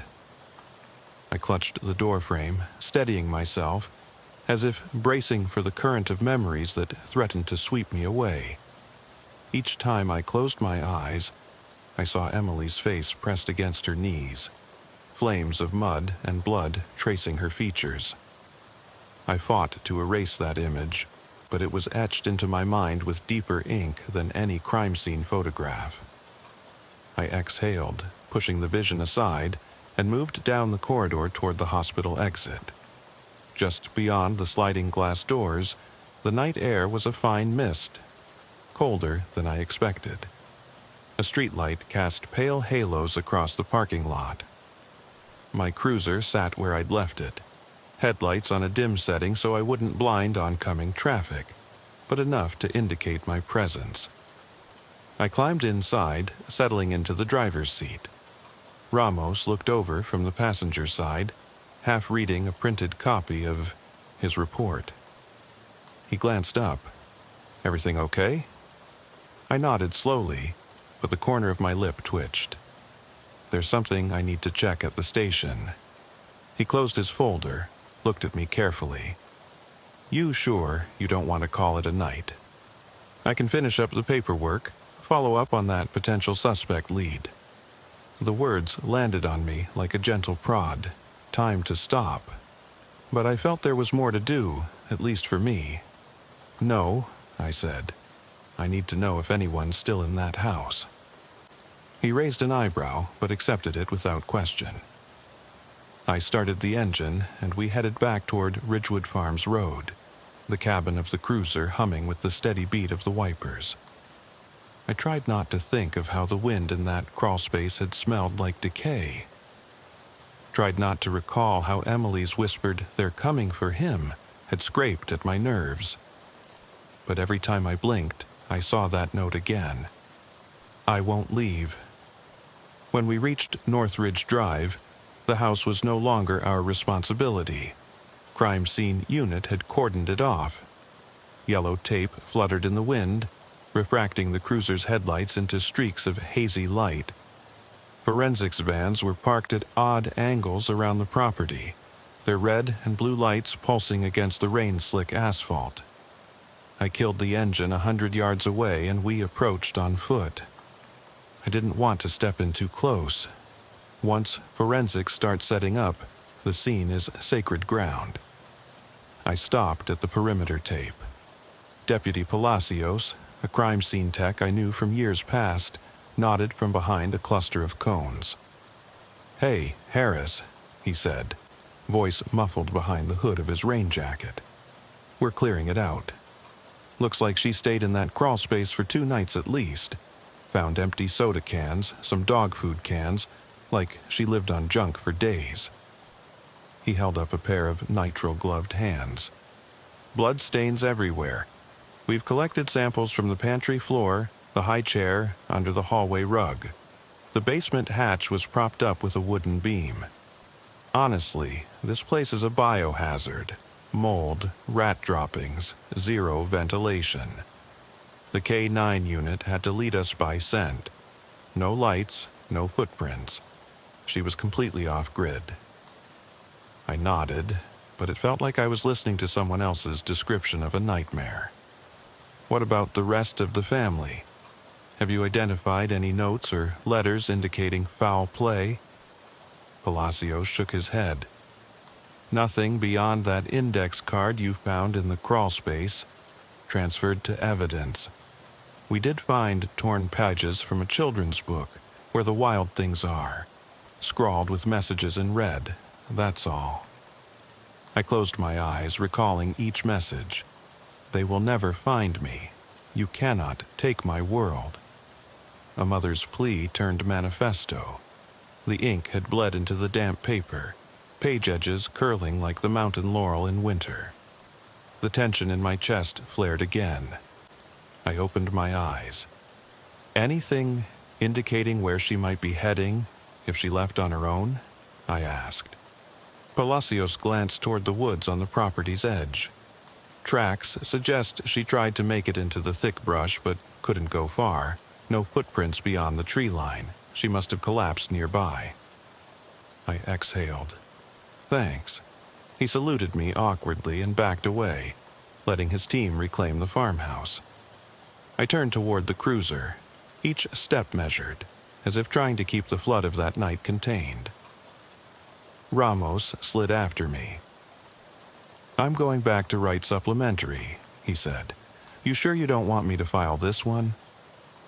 I shook my head. I need to talk to the psychiatrist on duty, make sure she's in the system. If she doesn't check in on Emily by morning, we need to know so no one slips through. He gave me a look that said, "Careful, Harris." But he let me go. I watched him disappear in the darkness behind the squad car, then approached my own vehicle. Just as I settled behind the wheel, my radio buzzed. 22 Alpha, update. Suspect transported to Easton County Mental Health Facility. Arrival confirmed. Juvenile no longer in immediate danger. I clicked the mic again. Copy, dispatch. Initiate R&I, radio, and investigate for possible child endangerment. Notify CPS. The radio responded, copy that, units notified. I killed the engine and let the cruiser coast to a stop, lights blinking in standby. The wrenching silence returned. I pulled the crumpled drawing from my breast pocket. Son and child, drawn in thick crayons, the horizon line crooked. I studied it, thoughts racing. A child's perspective on a world that devours innocence too quickly. I slid the paper into a clear evidence bag pulled from my BDU pocket, tapped the bag, and then retucked it behind my seat. Some things need to be recorded, even when they don't fit neatly into a report. The night was still early, but the adrenaline was gone, replaced by a hollow ache. I started the engine and slowly merged onto the county road, heading back to the substation. The lights inside the cruiser reflected off the poster of a missing adult that hung above my dashboard.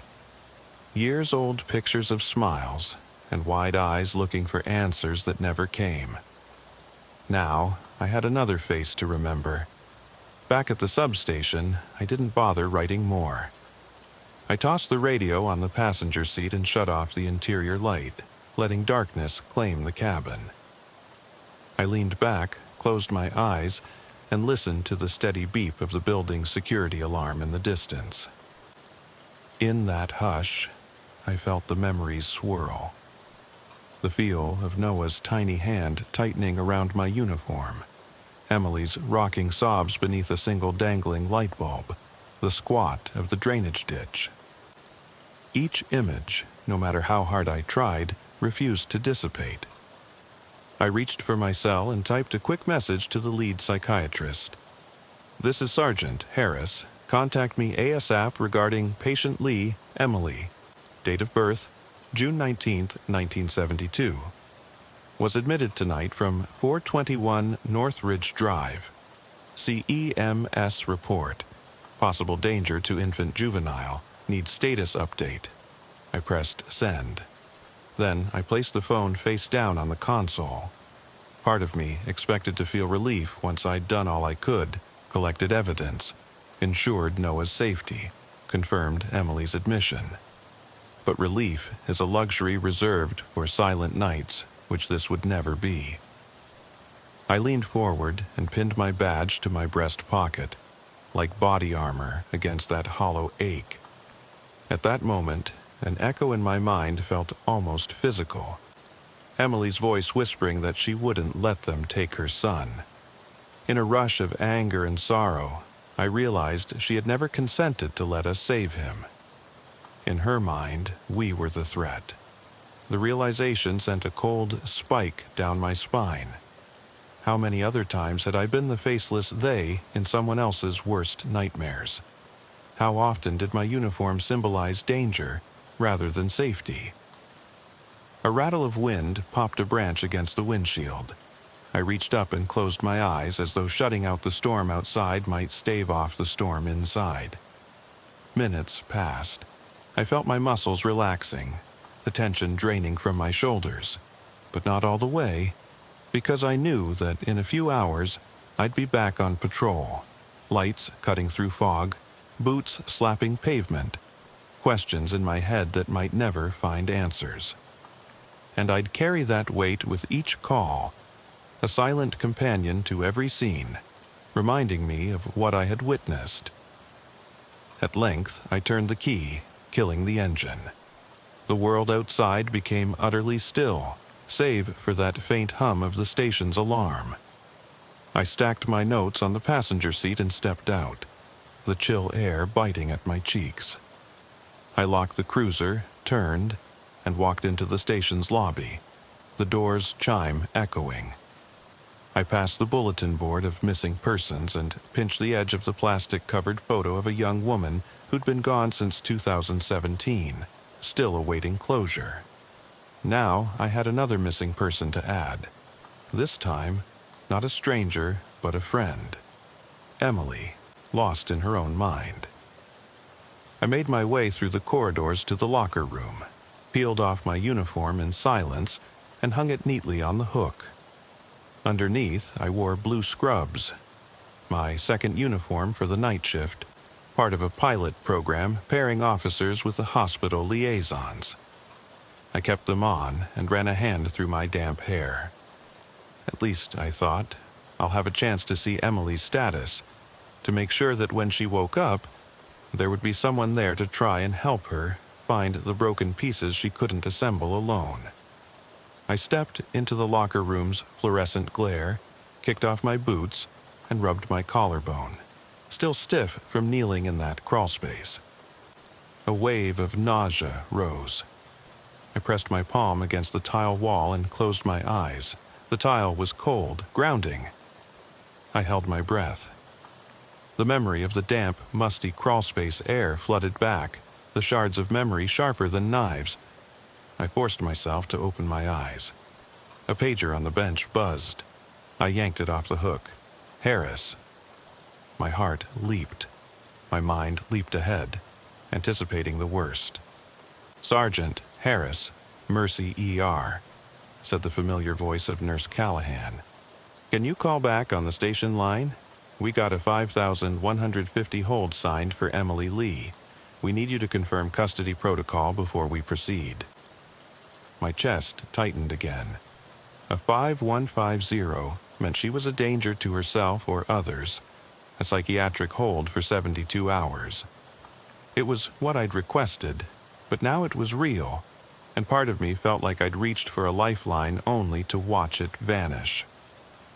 I punched the station line number into my phone.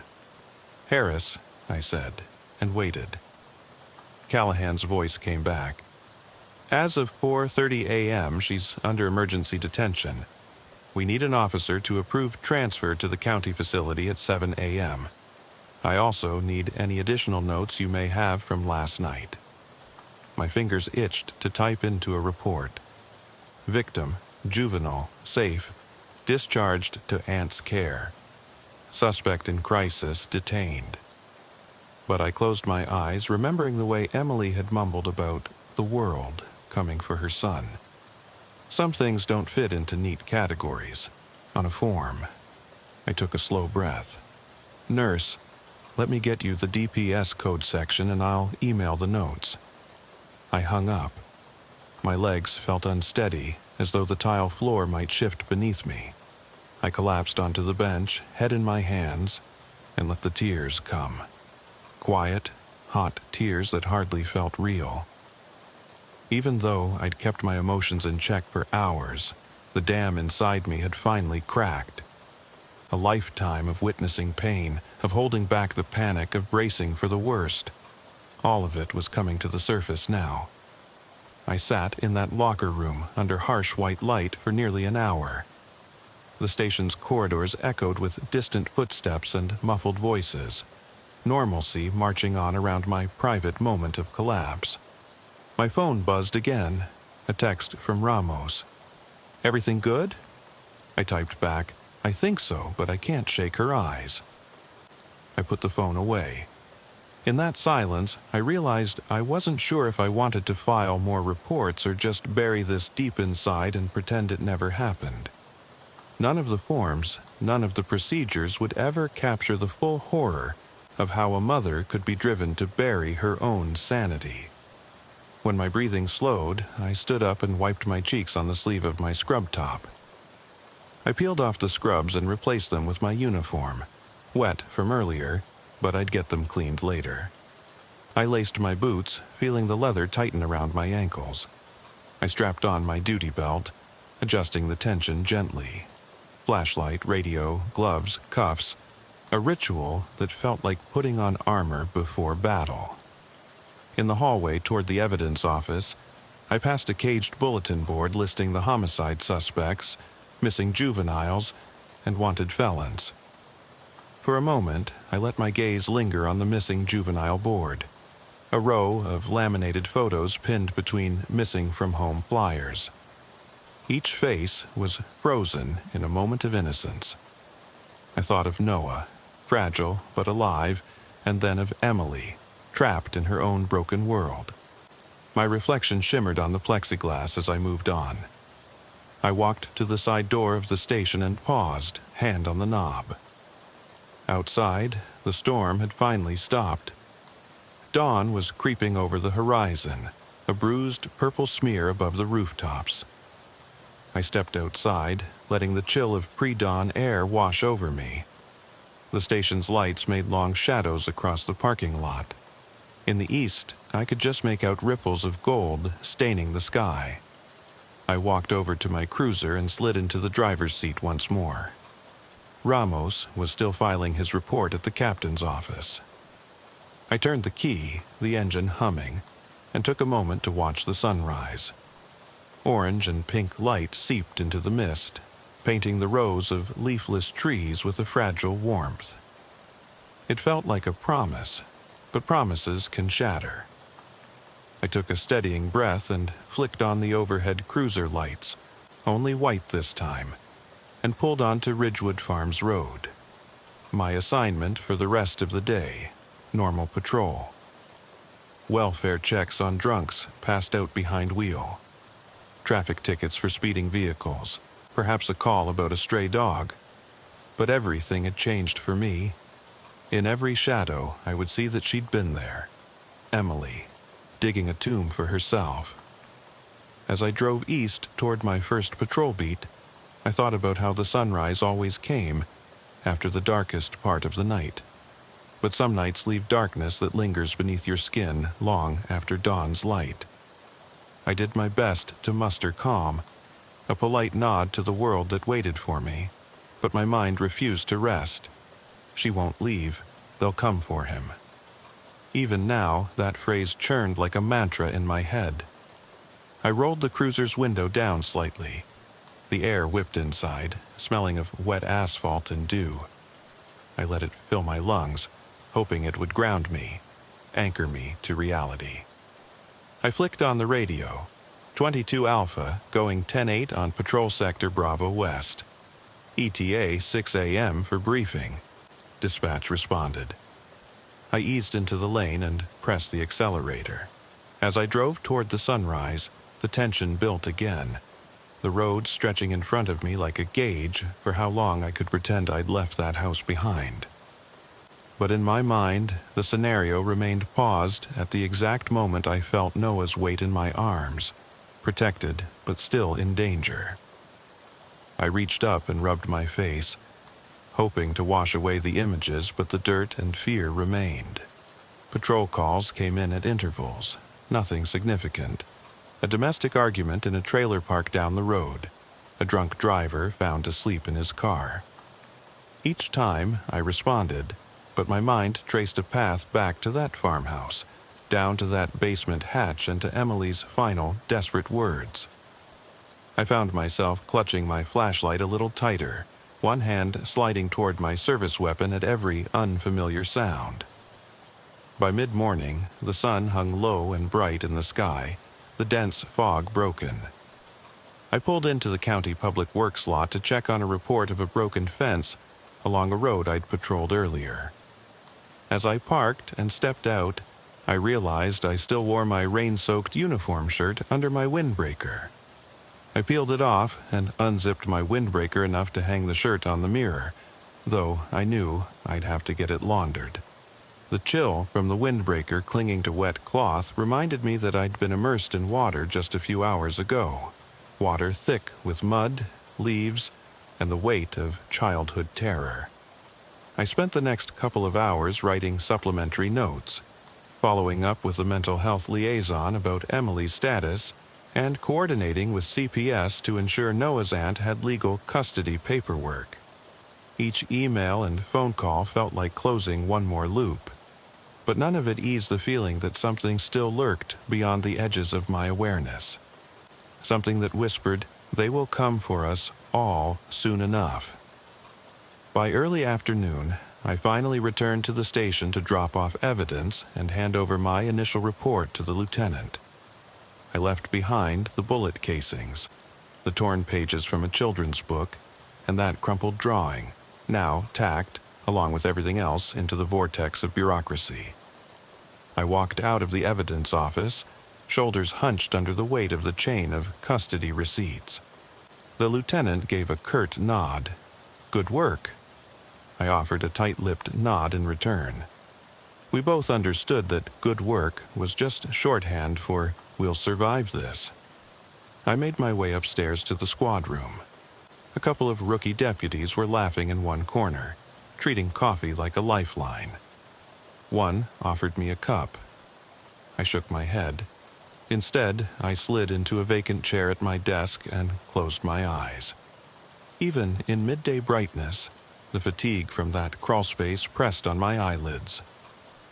I rubbed my face, then looked at the clock. 2:45 p.m. Another 12-hour shift awaited me tomorrow, but hours felt irrelevant when your mind was still trapped in last night's darkness. I reached for my phone and opened a new text message to my wife. She'd called twice overnight, left messages asking if I was okay. I typed, "Long night." "We rescued Noah. Emily's in psych. I need rest. Love you." I pressed send. The reply came within seconds. "I'm proud of you. Try to get a good meal and relax."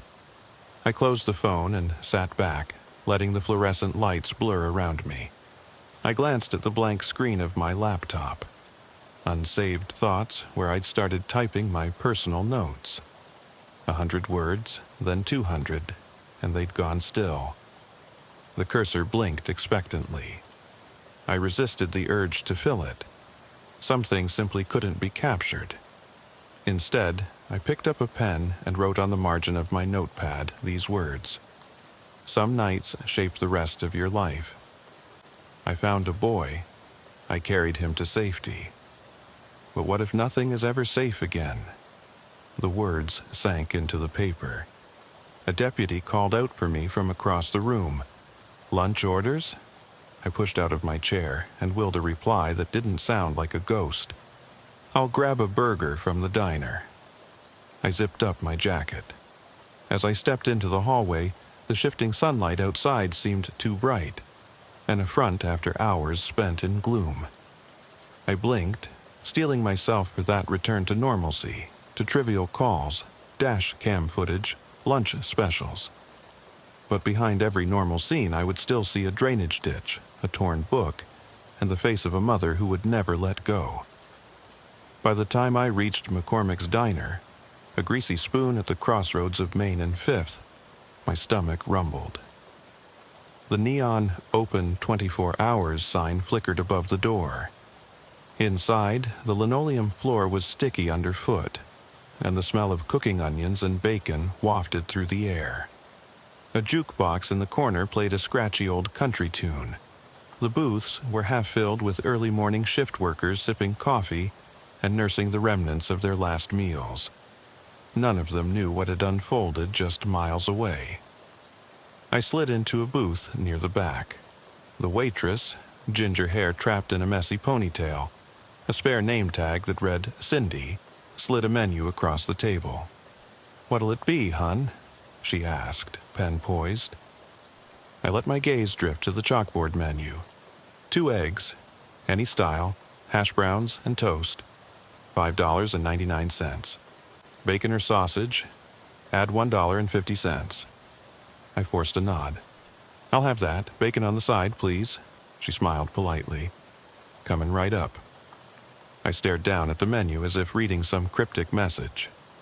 I blinked and finally tore my eyes away. My boots left muddy imprints on the vinyl seat. The diner's warmth contrasted with the cold I still carried inside. I reached into my jacket pocket and pulled out a half-empty pack of smokes, a crutch I rarely used these days but felt compelled to light tonight. I tapped one against the table. Cindy returned with a styrofoam cup of coffee, black as night, and a cheeseburger. How I shifted from eggs to a burger, I didn't know. I exhaled a drag of smoke into the overhead vent and took a long sip of coffee, caffeine jolting my brain awake. I closed my eyes. A flash of daylight in the crawl space. I heard Emily's frantic whisper, "They'll come for him." I forced myself to breathe deeply, the diner's aroma of frying grease mingling with the acrid residue of smoke. I thought about how hard it was to tear a mother's identity away from that child, how self-preservation can twist into a warped sense of duty. I licked my lips, tasted bitter ash. I took a bite of the burger, salty bacon, melty cheese, crisp lettuce. The greasy comfort felt like a lifeline. Yet, with each chew, I felt the weight in my chest not lessen but sharpen. 5 hours had passed since I'd left the farmhouse, but the tension hadn't dissipated. It had decanted into something more insidious, a looming dread that spread from my gut up to the back of my skull. I lit another cigarette, watching smoke curl toward the ceiling. A group of 3 men at the counter were laughing about some game they'd seen on last night. Ordinary chatter that felt surreal to my ears. One slapped another on the back, told a joke that made no sense to me. I felt detached, as though I were spectating life through a thick pane of glass. My phone buzzed. It was a text from the on-call psychiatrist at Mercy. "Harris, Emily Lee's admitted on 5150. We tried to find her child's history. CPS has no prior reports. She refuses to see him. Estimated hold period, 72 hours pending evaluation. Will update." I stared at the screen. Refuses to see him. My stomach cupped in pain. Not pride, not relief, nothing. Just a raw, unfiltered ache. I pocketed the phone. I stared at the half-eaten burger. I thought, there's no way she could refuse to see Noah. But in her mind, I guessed, he was the only one she could protect. I took a final drag of the cigarette, less for nicotine, more for distraction. I stubbed it out on the edge of the ashtray, the hiss when metal met ember echoing inside me. I paid the bill, cash, no tip, and walked out into the damp afternoon air. I clicked the remote, popped the trunk, and tossed the half-finished styrofoam box into the trash. I slid inside the cruiser and started the engine, the radio humming quietly. I navigated back onto the county road toward Easton City, where I would report in for my next shift. The sun filtered through the overcast sky, illuminating patches of the road. I flicked on the AC, but the cold air that hit my face felt hollow, as if the world were playing a cruel joke, teasing me with freshness while all I had tasted was decay. I turned onto Market Street, passing the rows of shuttered storefronts. A homeless man slept under a bridge in a ragged blanket. A woman in a suit rushed past, clutching a briefcase. Kids with backpacks strolled to the high school, laughing. The scene should have felt normal. It should have been normal. But my mind replayed that kitchen, the gleaming blade, the scattered eviction notices. The mental images had become over-etched. A drunken call for backup from distant family members would be a relief compared to what I'd seen. I arrived at Easton City Dispatch, an unassuming red brick building with a single glass door. I checked in with the sergeant on duty, who slid me a new assignment file. Suspicious person, 3rd and Broadway, possible armed subject. I scanned the file, just the usual. Neighbor reported seeing a man pacing on a rooftop holding something metallic. Description vague. I signed for the assignment and stepped back into the cruiser. Copy that, dispatch. 22 Alpha en route. I merged into traffic, periodically glancing at the child's drawing pinned on my dash by a magnet. The sun in the picture looked menacing now, more like a glaring eye than a friendly star. I tried not to think of the willowy passage of time since I'd found Noah. 4 hours? 5? It felt like a lifetime, folded in half by desperation and fear. The traffic light turned yellow, then red. I stopped at the intersection, engine idling. The man in the next lane leaned on his horn for a beat too long. I glanced at him, mid-20s, leather jacket, tattoos. He kept honking. I rolled down my window and gave him a look that said, "Knock it off." He frowned and hit the horn again. Impatient. The light turned green. We went through. I flicked my turn signal toward 3rd Street. The cruiser swung into a narrow alley, brick walls closing in on either side. The call sheet indicated the rooftop sighting was near a warehouse. Long abandoned, windows boarded, a "for sale" sign rotting at the entrance. I parked a block away and approached on foot. The warehouse's rusted metal door was chained, but there was a gap in the plywood covering one of the windows.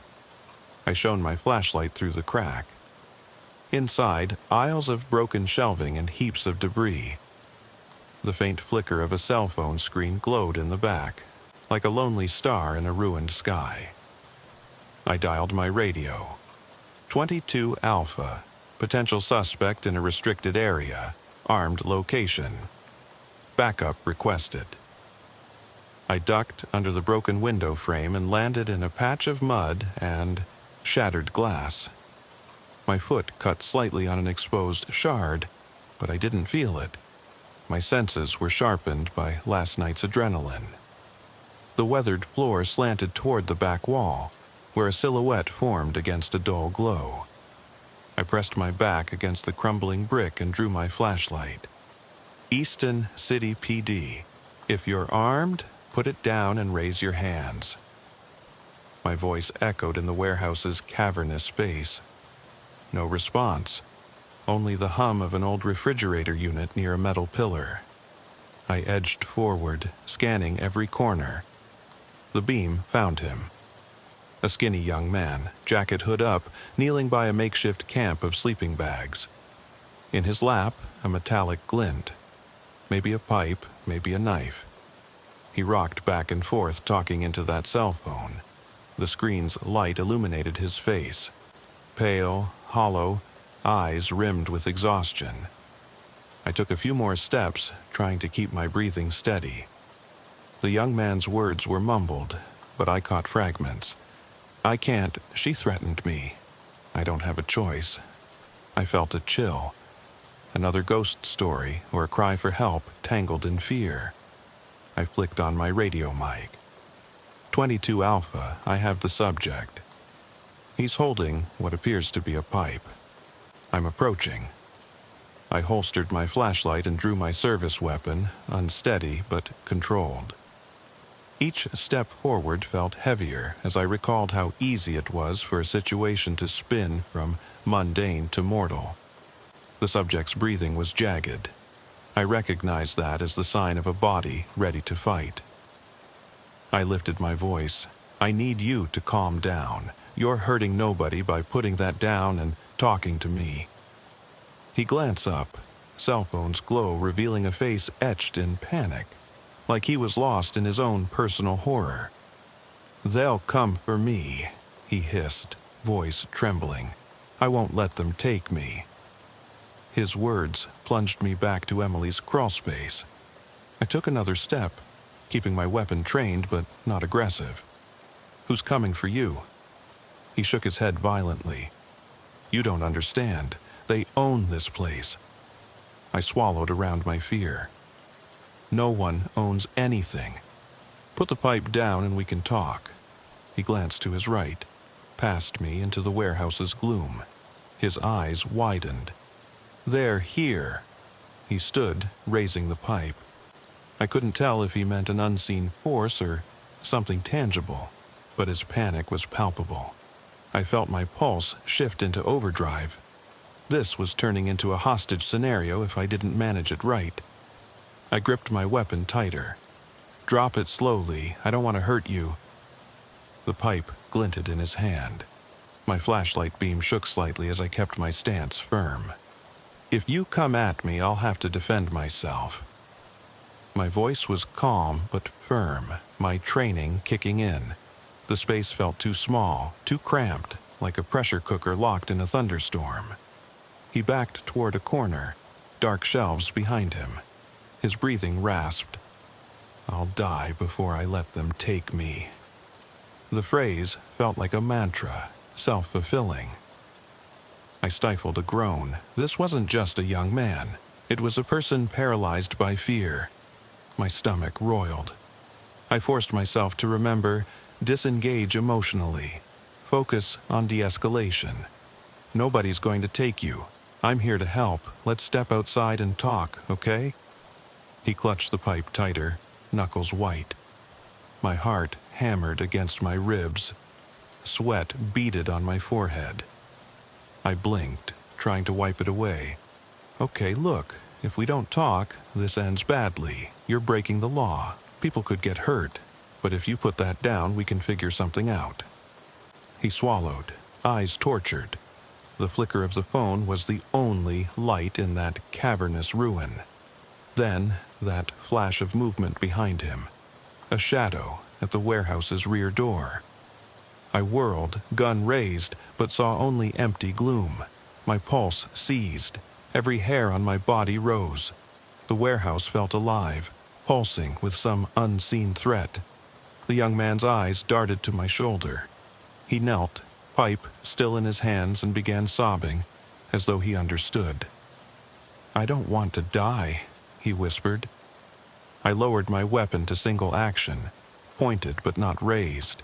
"You won't. Just drop it." For a moment, the warehouse was suspended in silence. Then he slowly placed the pipe on the dusty floor. I exhaled, but my chest felt trapped. Ramos's voice crackled on the radio. 22 Alpha, backup at location. ETA 2 minutes. I called back, copy that. I approached slowly, keeping my weapon leveled at his back. As I got to him, I saw the cuts on his knuckles, dried blood at his fingernails. His eyes darted behind me, toward that warehouse corner where I'd seen the flash. I scanned again. Splintered wooden pillars, stacks of rotten crates, nothing, just layers of shadow. I knelt and secured the subject's hands with plastic flex cuffs. He folded against the crates as if he would shatter under the weight of his own fear. "Hey, it's okay," I said. "It's done." He didn't respond, just nodded once, shoulders shaking. I called into my radio. "Dispatch, suspect detained." No weapons found beyond that pipe. Sending request. For a medical clearance. Subject appears extremely stressed. I stood, scanning for backup, and then a voice came from the far end. Sarge, Nguyen's K9's here. Deputy Nguyen stepped into the space, his K9 jacket soaked but the dog alert. All good here? I asked. He nodded. I cleared the perimeter. No sign of others. I exhaled. Thanks. As they escorted the teenager out, I swallowed the last of my fear. But the warehouse lingered, dark, wide-open shell, as if it had swallowed every shred of daylight and spat back a hollow emptiness. The floors were slick with spilled chemicals and mold. I imagined Emily's footprints carving a path to her doom, watched as her world twisted around that single thread of tragedy. Once the subject was in the back of a cruiser and Nguyen's K9 was back in his handler's ride, I turned my attention back to the warehouse. I felt drawn to that darkness, as if it symbolized how easily someone's mind could become a labyrinth from which there was no escape. I strode to the entrance, each step echoing on the concrete floor. The early afternoon sun that filtered through grimy windows cast long bars of light. Dust motes danced in the beams, swirling like trapped fireflies. I retraced my steps to the boarded-up window I'd entered through. I pushed aside a loose board to look inside once more. The dim light faintly illuminated broken shelving and that tossed cell phone display. The air that seeped out smelled of mildew and half-remembered nightmares. I thought of Emily's whispered words and how she'd believed they owned her world. Here, in this forgotten place, it felt as though someone else's nightmares had taken root. I exhaled, blinking against the gloom. I closed my eyes. If Emily had imagined they coming for her son, maybe this boy had imagined they lurking on rooftops. Fear sells false futures. It takes a piece of you and shreds it into splinters. I straightened, the sun's glare through the window catching at my reflection. It was a fractured visage, split by half-clouded lenses, a face that had seen too many evenings like this. I stepped away. As I closed that board back into place, I glanced over my shoulder, half expecting to see movement in the darkness, some sign of that ghostly threat. But there was only silence. I slid outside, closing the window in my mind as well. I patted my uniform's breast pocket. No crumpled drawing this time. I had left it behind. I told myself it was safe there, in evidence lockers and digital files. But I knew that some things don't stay locked away. They leak out in nightmares, in sudden jolts awake, in the corners of empty rooms. I climbed into the cruiser and dropped my head against the headrest for a moment. The late afternoon light streamed through the windshield, warm and unrelenting. I closed my eyes, letting it burn across my eyelids. When I opened them again, I left the warehouse behind and returned to a precinct where everyday life awaited. By the time I got back to the station, the sun had fully broken through the overcast sky.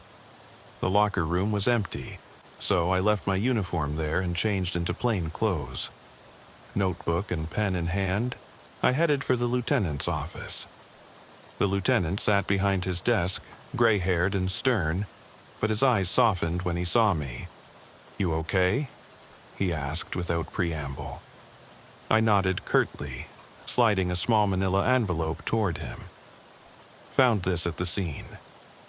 He lifted the envelope and opened it. Photographs, pages torn from that children's book, the high chair photo, the drainage ditch shot. He flipped through them, face unreadable. "You managed to save the boy?" he asked. I nodded again. "Yes, sir. Hypothermic, but he's stable." He set the photos aside. "Good. Now, what about the suspect?" "She's being held on a 5150, I said. "I got confirmation from Mercy. No prior CPS involvement. She hadn't reported any issues. We tapped the resources for Aunt Cindy to get temporary custody. CPS is following up tomorrow." The lieutenant exhaled, leaning back in his chair. "Sounds like you covered everything." He met my gaze. "But do you need a break?" He didn't say it as an option. He asked it like a genuine concern. I ran a hand over my stubbled jaw. "I'm okay." He nodded, but I saw that he didn't entirely believe me. I stood and tucked my notebook in my jacket. "I'll keep on patrol for the rest of the shift," I said softly. "Just want to put the hours in." He gave me a curt nod. "All right, but be careful, Harris." I offered a short nod and left the office, aware that each step rang louder in the corridors than any siren. I made my way to the squad room. The fluorescent lights hummed overhead, and rookie deputies looked up, half curious. I nodded to them. They knew better than to ask about last night's call. Some things are unspeakable. I pressed a steaming cup of coffee to my lips, bitter but welcome. I took a long sip. My stomach churned, but I swallowed anyway. The call screen lit up. "Suspicious package at 8th and Pine. Possible alarm." I clicked accept and grabbed my coat. I paused at the door, hand on the handle. In that hallway, I could feel the memories swirling, ready to pounce. Death, fear, the echo of a child's sobs. I exhaled. "Let's do this," I murmured to myself. I stepped outside into the afternoon, sunshine glaring off the pavement. I climbed into the cruiser, strapped in, and flicked on the siren light. No sound. As I drove toward 8th Avenue, I felt the tension bristle inside me. Alive, unrelenting. Every few seconds I glanced at the rearview mirror, half expecting to see shadowy figures perched on rooftops, waiting to take me. I forced my eyes to focus on the road ahead, but the past few nights had taught me that you cannot outrun fear. You can only hold it close and hope it doesn't swallow you whole.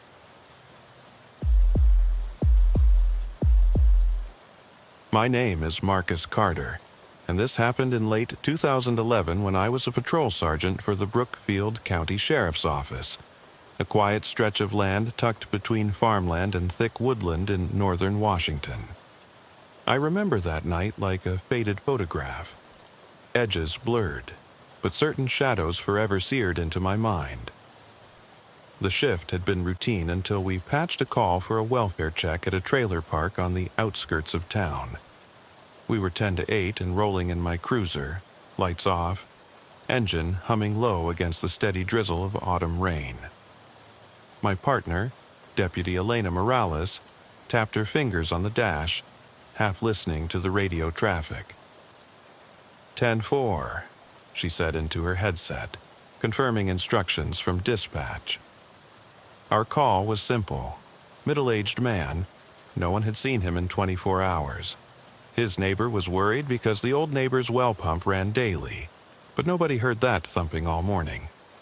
We hit 1023 at the trailer park entrance, narrow gravel road lined with rusty mailboxes, then eased our cruiser into the dim glow of a single, flickering street lamp. The damp air smelled of wet pine, mud, and something faintly metallic that I chalked up to decaying autumn leaves. We got out, 10 to 15, lights full up, boots crunching on gravel, and I watched Elena scan the trailers with her flashlight beam. 3 units sat clustered in a loose semicircle while residents peeked from porches. I knocked on the nearest door.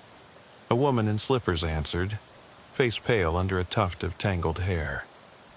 "Afternoon, ma'am," I said in a calm, even tone. "Sheriff's office. We're here to check on Gerald Pruitt. Neighbor said he hasn't been seen since last night." She blinked like she'd woken from a dream. He went out to get firewood yesterday afternoon, never came back. I thought he was just staying with his brother in Spokane. Elena and I will check inside," I told her. She nodded, stepping back. Then she pointed to a trailer 2 units down. "That's his. It's number 7. He kept some kindling inside because he said he was too worn out to chop out back." Elena slipped in first, sidearm drawn, but muzzle pointed low. I followed, scanning with my TLR-1's flashlight attached to my duty belt. The interior was cramped and musty, like stale air had lived there longer than the man himself. Floorboards creaked under my weight. We called out, "Sheriff's office. Gerald, you okay?" But there was only stale silence. The smell of wood smoke lingered, despite no fire lit, and I saw a small stack of split logs by the propane heater. The heater was cold. No movement, no sound beyond the faint whir of the fridge. Walking deeper, I noticed a screen door ajar leading to a small dark shed behind the trailer. I radioed dispatch. 1023, we're at the trailer. Checking out back. There was static, then acknowledgement. I glanced at Elena. She gave a tight nodding. "You go in." I watched the door. I stepped into the shed. The boards were warped and slick with mildew, and the weak beam of my flashlight revealed stacks of firewood, a chipped axe head, and a small folding camping cot with an old wool blanket, threadbare at the edges. On the wall, a calendar hung, open to November, page marked with reminders. Doctor's appointment, pump the septic, check the well. Nothing about leaving town. Then my foot hit something soft on the floor. I crouched. It was a faded baseball cap, a child's Red Sox emblem. I didn't know why a kid's hat would be here, but I tucked it in an evidence bag. My stomach tightened. Something was wrong. I tapped my mic. "Deputy Morales, I've got a child's cap in the shed." She called back, voice low. "On my way." I backed out, heart pumping. On the ground near the ramp was a wet footprint, boot tread smeared by mud. It wasn't Gerald's. His boots were size 10. These were smaller, maybe size 7 or 8. A cold knot formed in my chest. I radioed for units to canvass the park and began jotting notes in my pad. Then I headed back inside to check the living quarters more thoroughly. The trailer looked empty. No coats, no sign of Gerald packing. The bed was made as if untouched. I pulled open the closet. 2 shirts hung neatly, a pair of boots on the floor. Nothing else. Next to a tiny dining table, I found a small TV tuned to static. The remote lay on the floor, melted as if snapped underfoot, but there were no burn marks on the carpet. That detail flicked a switch in my mind, like someone left in a hurry, maybe leaving an imprint in panic. By now, Elena had radioed that they hadn't seen Gerald anywhere else on the property, but did locate fresh footprints leading north toward the tree line. We decided to follow them once units arrived. Before stepping out, I paused by the fridge. Inside, I found a scrawled note taped to the freezer. "Gone to check old barn near Miller Road. Back tonight." The handwriting looped, shaky. I crumpled the note into my pocket. No timestamp, but a clue. We geared up. Flashlights, extra magazines, radios set to channel 2. It was nearing sundown and the sky turned slate gray, shadows drifting like predators. Deputy Bailey and 2 other officers formed a loose line as we approached the woods alongside Miller Road. The woods were thick with old-growth fir, the ground slick with needles and moss. Rain spattered on our jackets, each step sinking into a sponge of decaying oak leaves. Elena called a 10-4 on my mobile and we hustled toward an old barn form seen from the patrol map. Local legend said it had been abandoned since the 90s. Roof partially collapsed. No power, no phone. I remembered reading an old report. Rural teens used it for parties. Sheriff's units shut it down after a brawl. Now, it was nothing more than rotted wood and crooked beams. I radioed, "This is Carter to dispatch. Visual on barn, nobody outside. Approaching 10 to 15. We formed a wedge, stepped onto the creaking wooden porch of the barn. The door hung lopsided, wobbling with a reluctant moan when I pushed. We entered. My flashlight caught shattered milk bottles, rusted tools, and a spider web thick enough to tangle fingers. The smell of rot was overwhelming, mixing with a faint odor of sweet gasoline. 2 large windows were boarded up. The gap at eye level let in the fading light. No footprints on the dusty floor, but part of the old hayloft ladder was missing its bottom 3 rungs, like someone had taken it down to make climbing easier. Elena whispered in my ear, "Something isn't right." Ah, my pulse thudded. We swept methodically, left side first, clearing each rafter's shadow, checking beneath collapsed hay bales. 20 minutes passed. Nothing. Just stale air and our breathing echoing off the rafters. I thought of Gerald's calendar in the note. If he came here, I should have found something. His boots, a coat, even a dropped hat. But only that child's cap up at the trailer. Then Deputy Bailey's light caught something. A crate pushed into a corner. I flicked my light to it. It was an old wooden crate stained dark, paint chipped.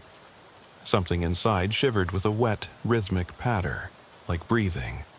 I kicked it aside. Underneath lay a burlap sack tied shut. I grabbed the metal tie and yanked, unwrapping it. Inside, I found a muddy pair of work gloves, soaked denim overalls, and a man's boot, caked in red clay. My heart jolted. I called out, "Elena, get back up to the barn. 1013, possible evidence." I slid the boot over to inspect the sole. The pattern matched the footprint outside the trailer. Gerald's boots had a simple block tread. These had a deep lug pattern. Something was off. This boot wasn't his. As I rolled the overalls aside, the light caught a glint of silver. A pair of wire-rimmed glasses, smashed but still identifiable. An old prescription. I pocketed both items. The breathing sound grown steady, but it wasn't coming from inside the barn. It echoed from beneath it, from somewhere below the floorboards. I checked the perimeter. Near the back, I found a wooden panel that sagged inward, its latch rusted open, a crawl space beyond. I radioed dispatch. "Carter to all units, crawl space at rear, possible entry." I dropped to my knees, used my flashlight to look into the darkness. Damp soil, rotted joists overhead. The smell here was worse, a mixture of mold, old sweat, and something else I couldn't name. I grabbed my glove and crawled in. Elena pressed close behind, her radio clipped to her vest, static faint in my ear. We moved through the tight trench, maybe 2 feet tall, 8 feet long, knees and elbows digging into pine-stained earth. As the crawl narrowed, the wooden ceiling sagged lower, forcing me to crouch. My flashlight beam illuminated scuff marks in the dirt and footprints. Smaller than a man's size, but marching alongside larger treads at times. I swallowed hard. At the far end, a rectangular opening opened into a rough-hewn pit. I dropped into it, gravel scrunching under my boots. The pit extended maybe 10 feet out, then a ladder leading up into a similarly sized room. Brick walls lined with damp sandstone, water pooling in the corners. I heard squeaking. 2 K9 units barking from above, pacing back and forth, alert. My flashlight swept across a pile of old mattresses damp with age, and then, there, a quilted blanket draped diagonally, concealing something large. My hands trembled as I approached. I lifted the blanket's edge, revealing another pair of wire-rimmed glasses. Similar style, smaller lens. Beside it, a folded red sweatshirt with a Brookfield Little League logo. My breath caught. These items belonged to a 9-year-old boy who lived just 2 trailers down. His mother had reported him missing 2 weeks prior. My radio crackled. "Sergeant Carter, units en route." I took a deep breath, gripped the handle of my firearm. Suddenly, I felt a shift behind me, as if the walls themselves inhaled. That's when I heard the soft whimper. I moved the blanket fully aside and saw a bunk carved into the brick wall.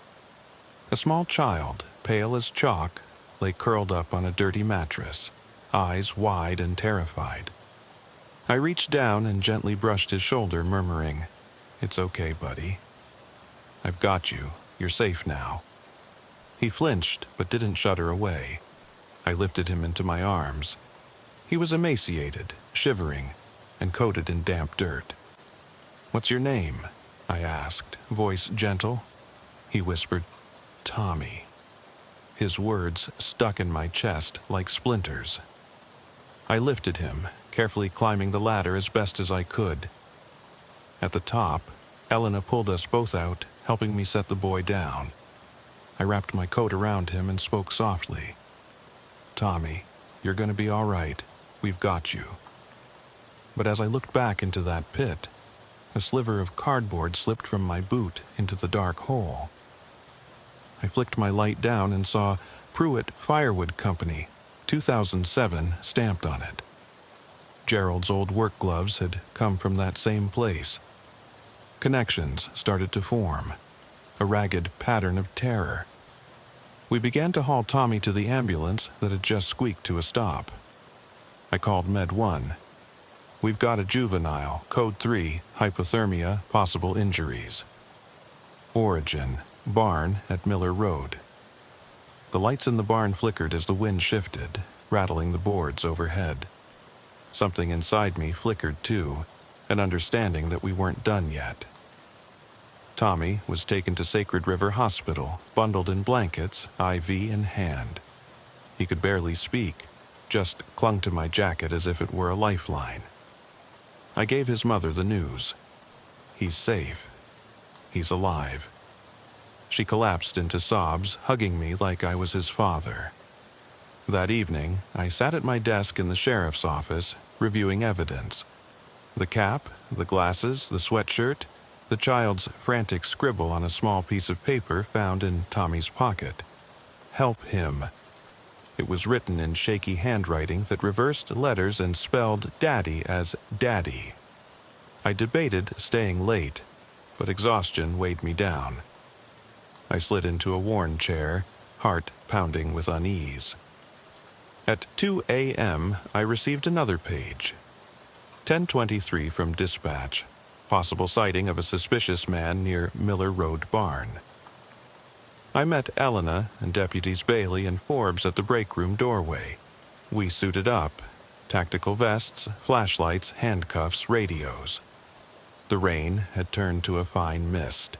The world silent, save for the rumble of highway traffic. We got into 2 cruisers and headed back to the barn.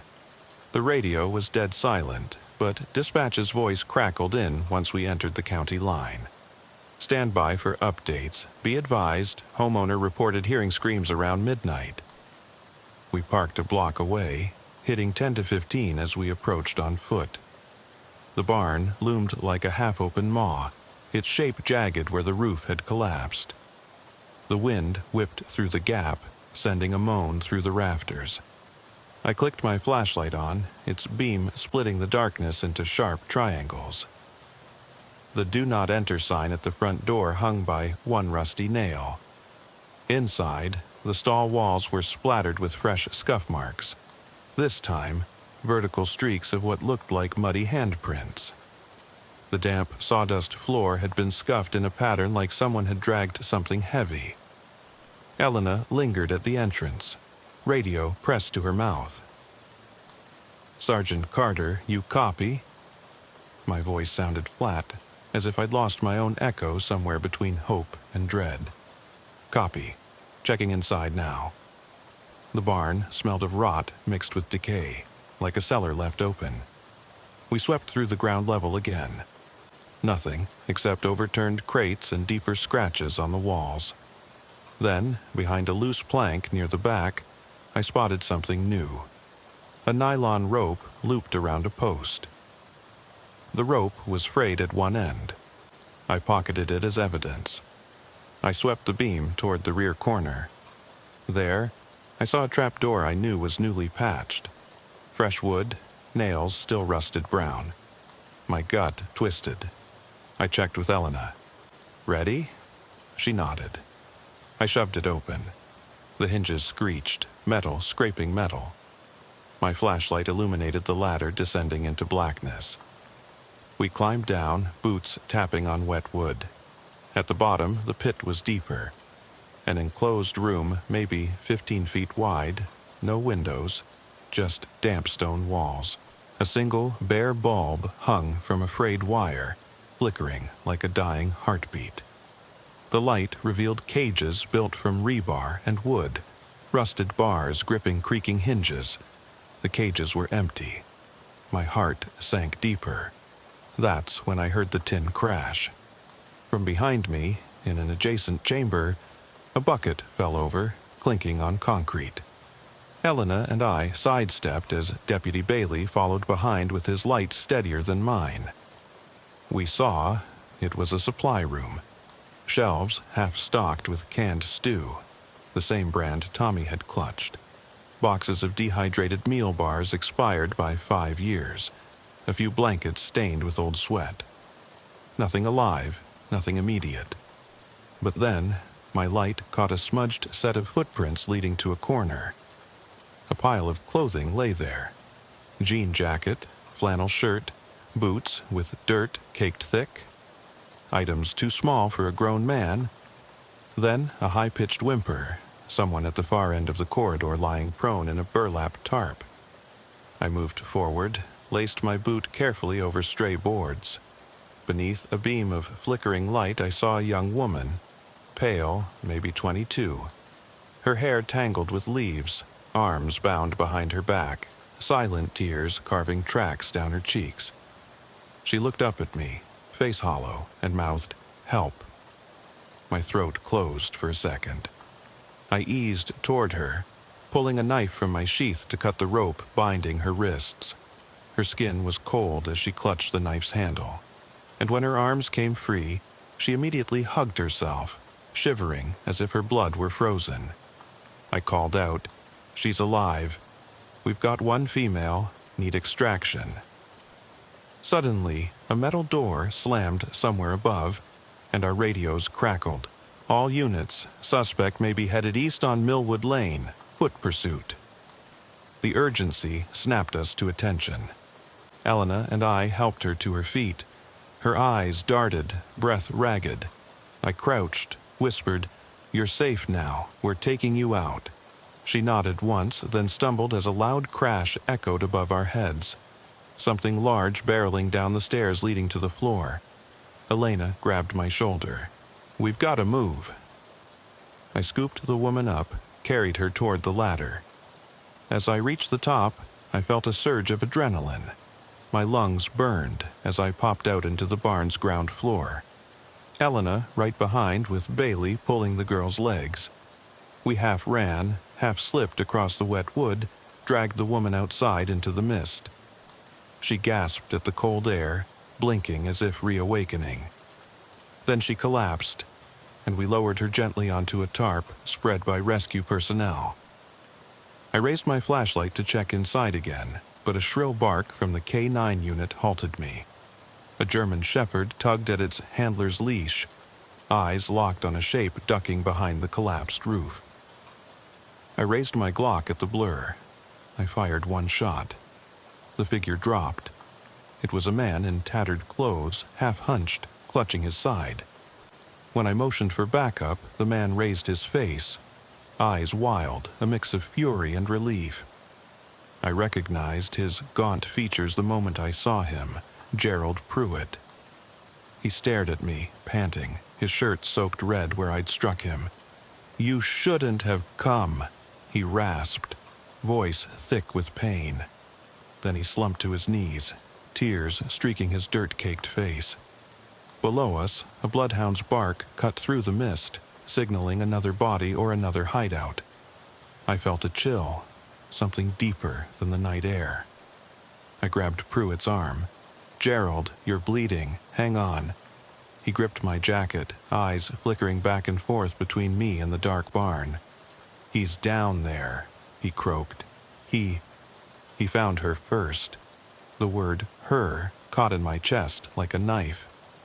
"What are you talking about?" I demanded. He shook his head, bewildered, then passed out. We took Pruitt to an ambulance and the young woman, later identified as Marisol Alvarez, to Sacred River Hospital. As the paramedics loaded them, I radioed dispatch. "We have a Code 3 emergency. Pursue suspect east on Millwood Lane. Confirm possible victim inside the barn." I turned to Elena, her face pale but determined. "Start writing up the scene. I'll secure the area." She nodded and began coordinating with other units and evidence technicians. Standing beneath the rain, I stared into the yawning barn doors. I heard something from the edge of the woods, like a faint gasping sob.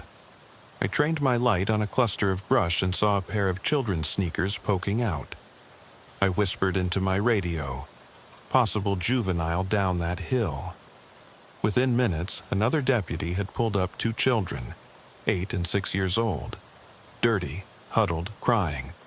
Both wore matching Brooksfield Little League sweatshirts. I knelt beside them, heart pounding, as I asked, "What's your name?" The older boy whispered, "Matt." The younger, "Lucy." They looked at each other, then back at me. I ran my hand through Matt's hair, wet from rain and tears. "You're safe, okay? We've got you." That moment, my flashlight illuminating their tear-streaked faces, felt like a pivot in the night. A promise I couldn't break.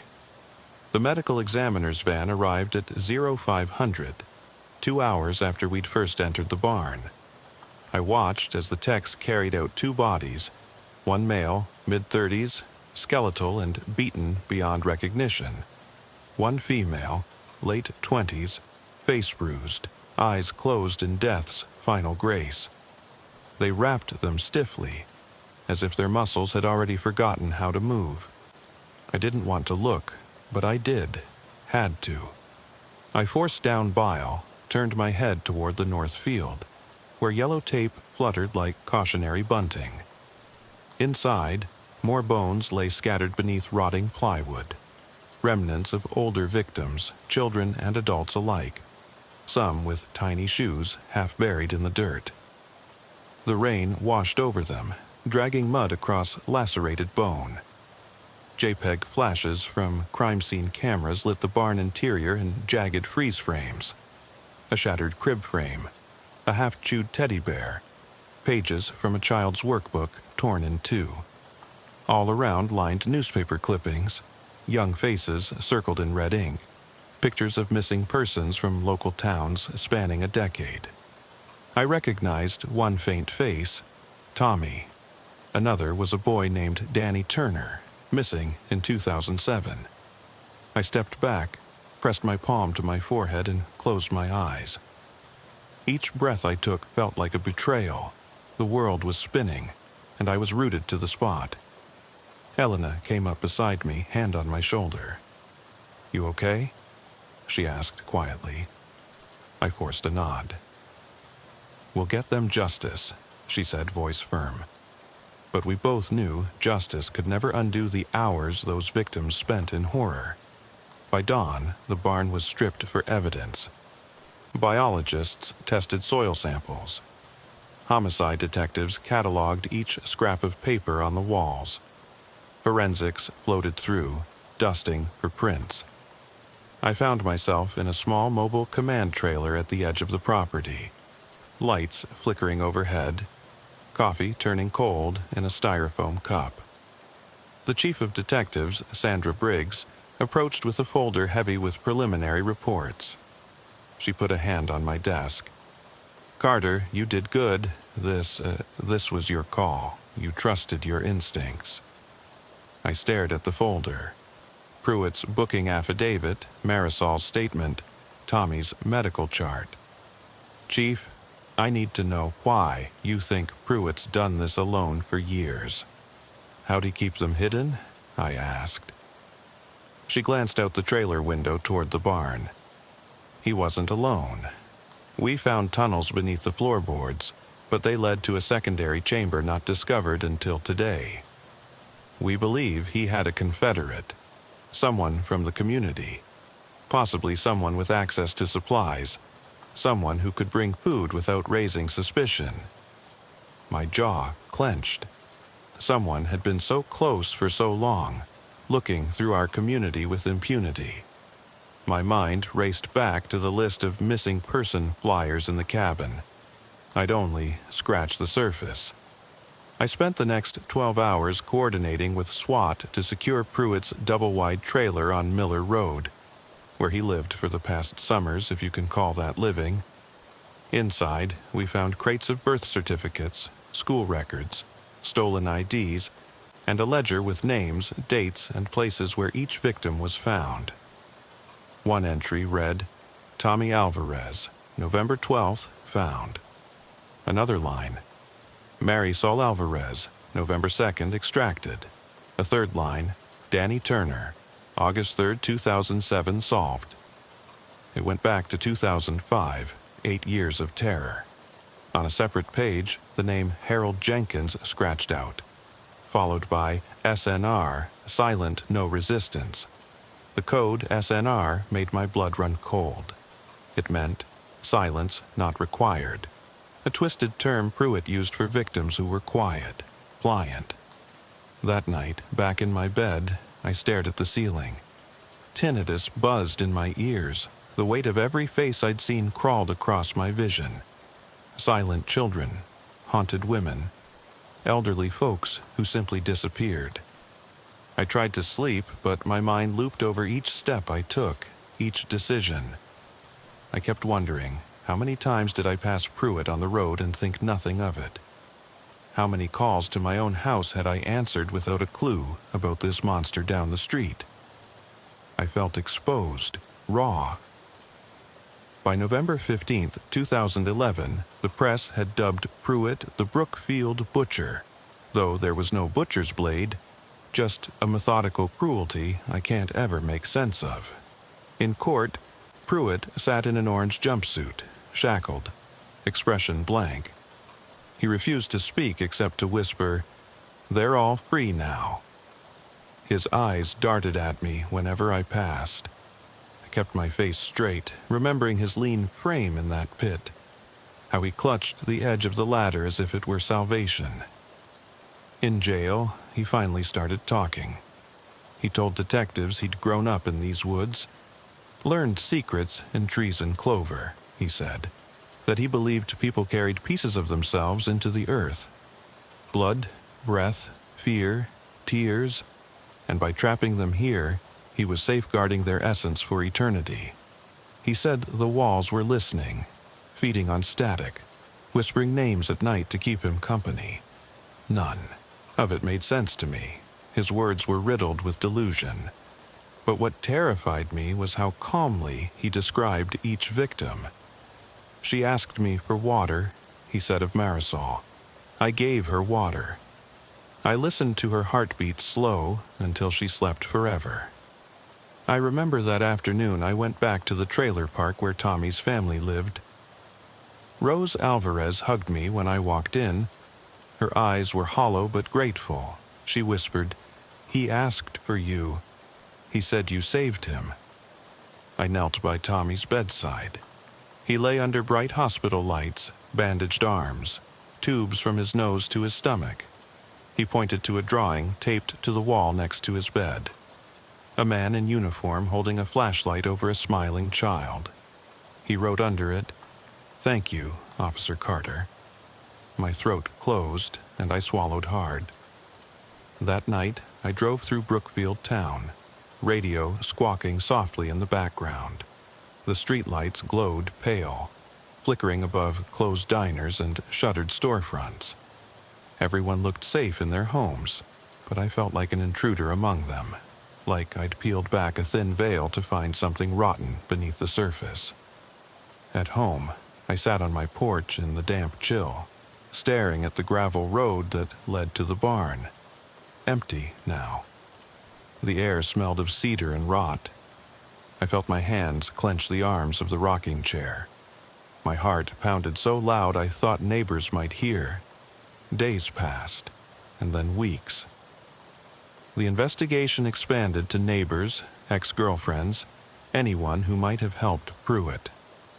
We found that Harold Jenkins, a handyman who did odd jobs around the property, had disappeared in 2008. Jenkins's tools, chainsaw, sledgehammer, were still stashed under Pruitt's shed. Jenkins's truck was missing, nowhere to be found. They assumed he was another victim until his remains surfaced months later in an overgrown pit near the old logging road. He'd been bludgeoned,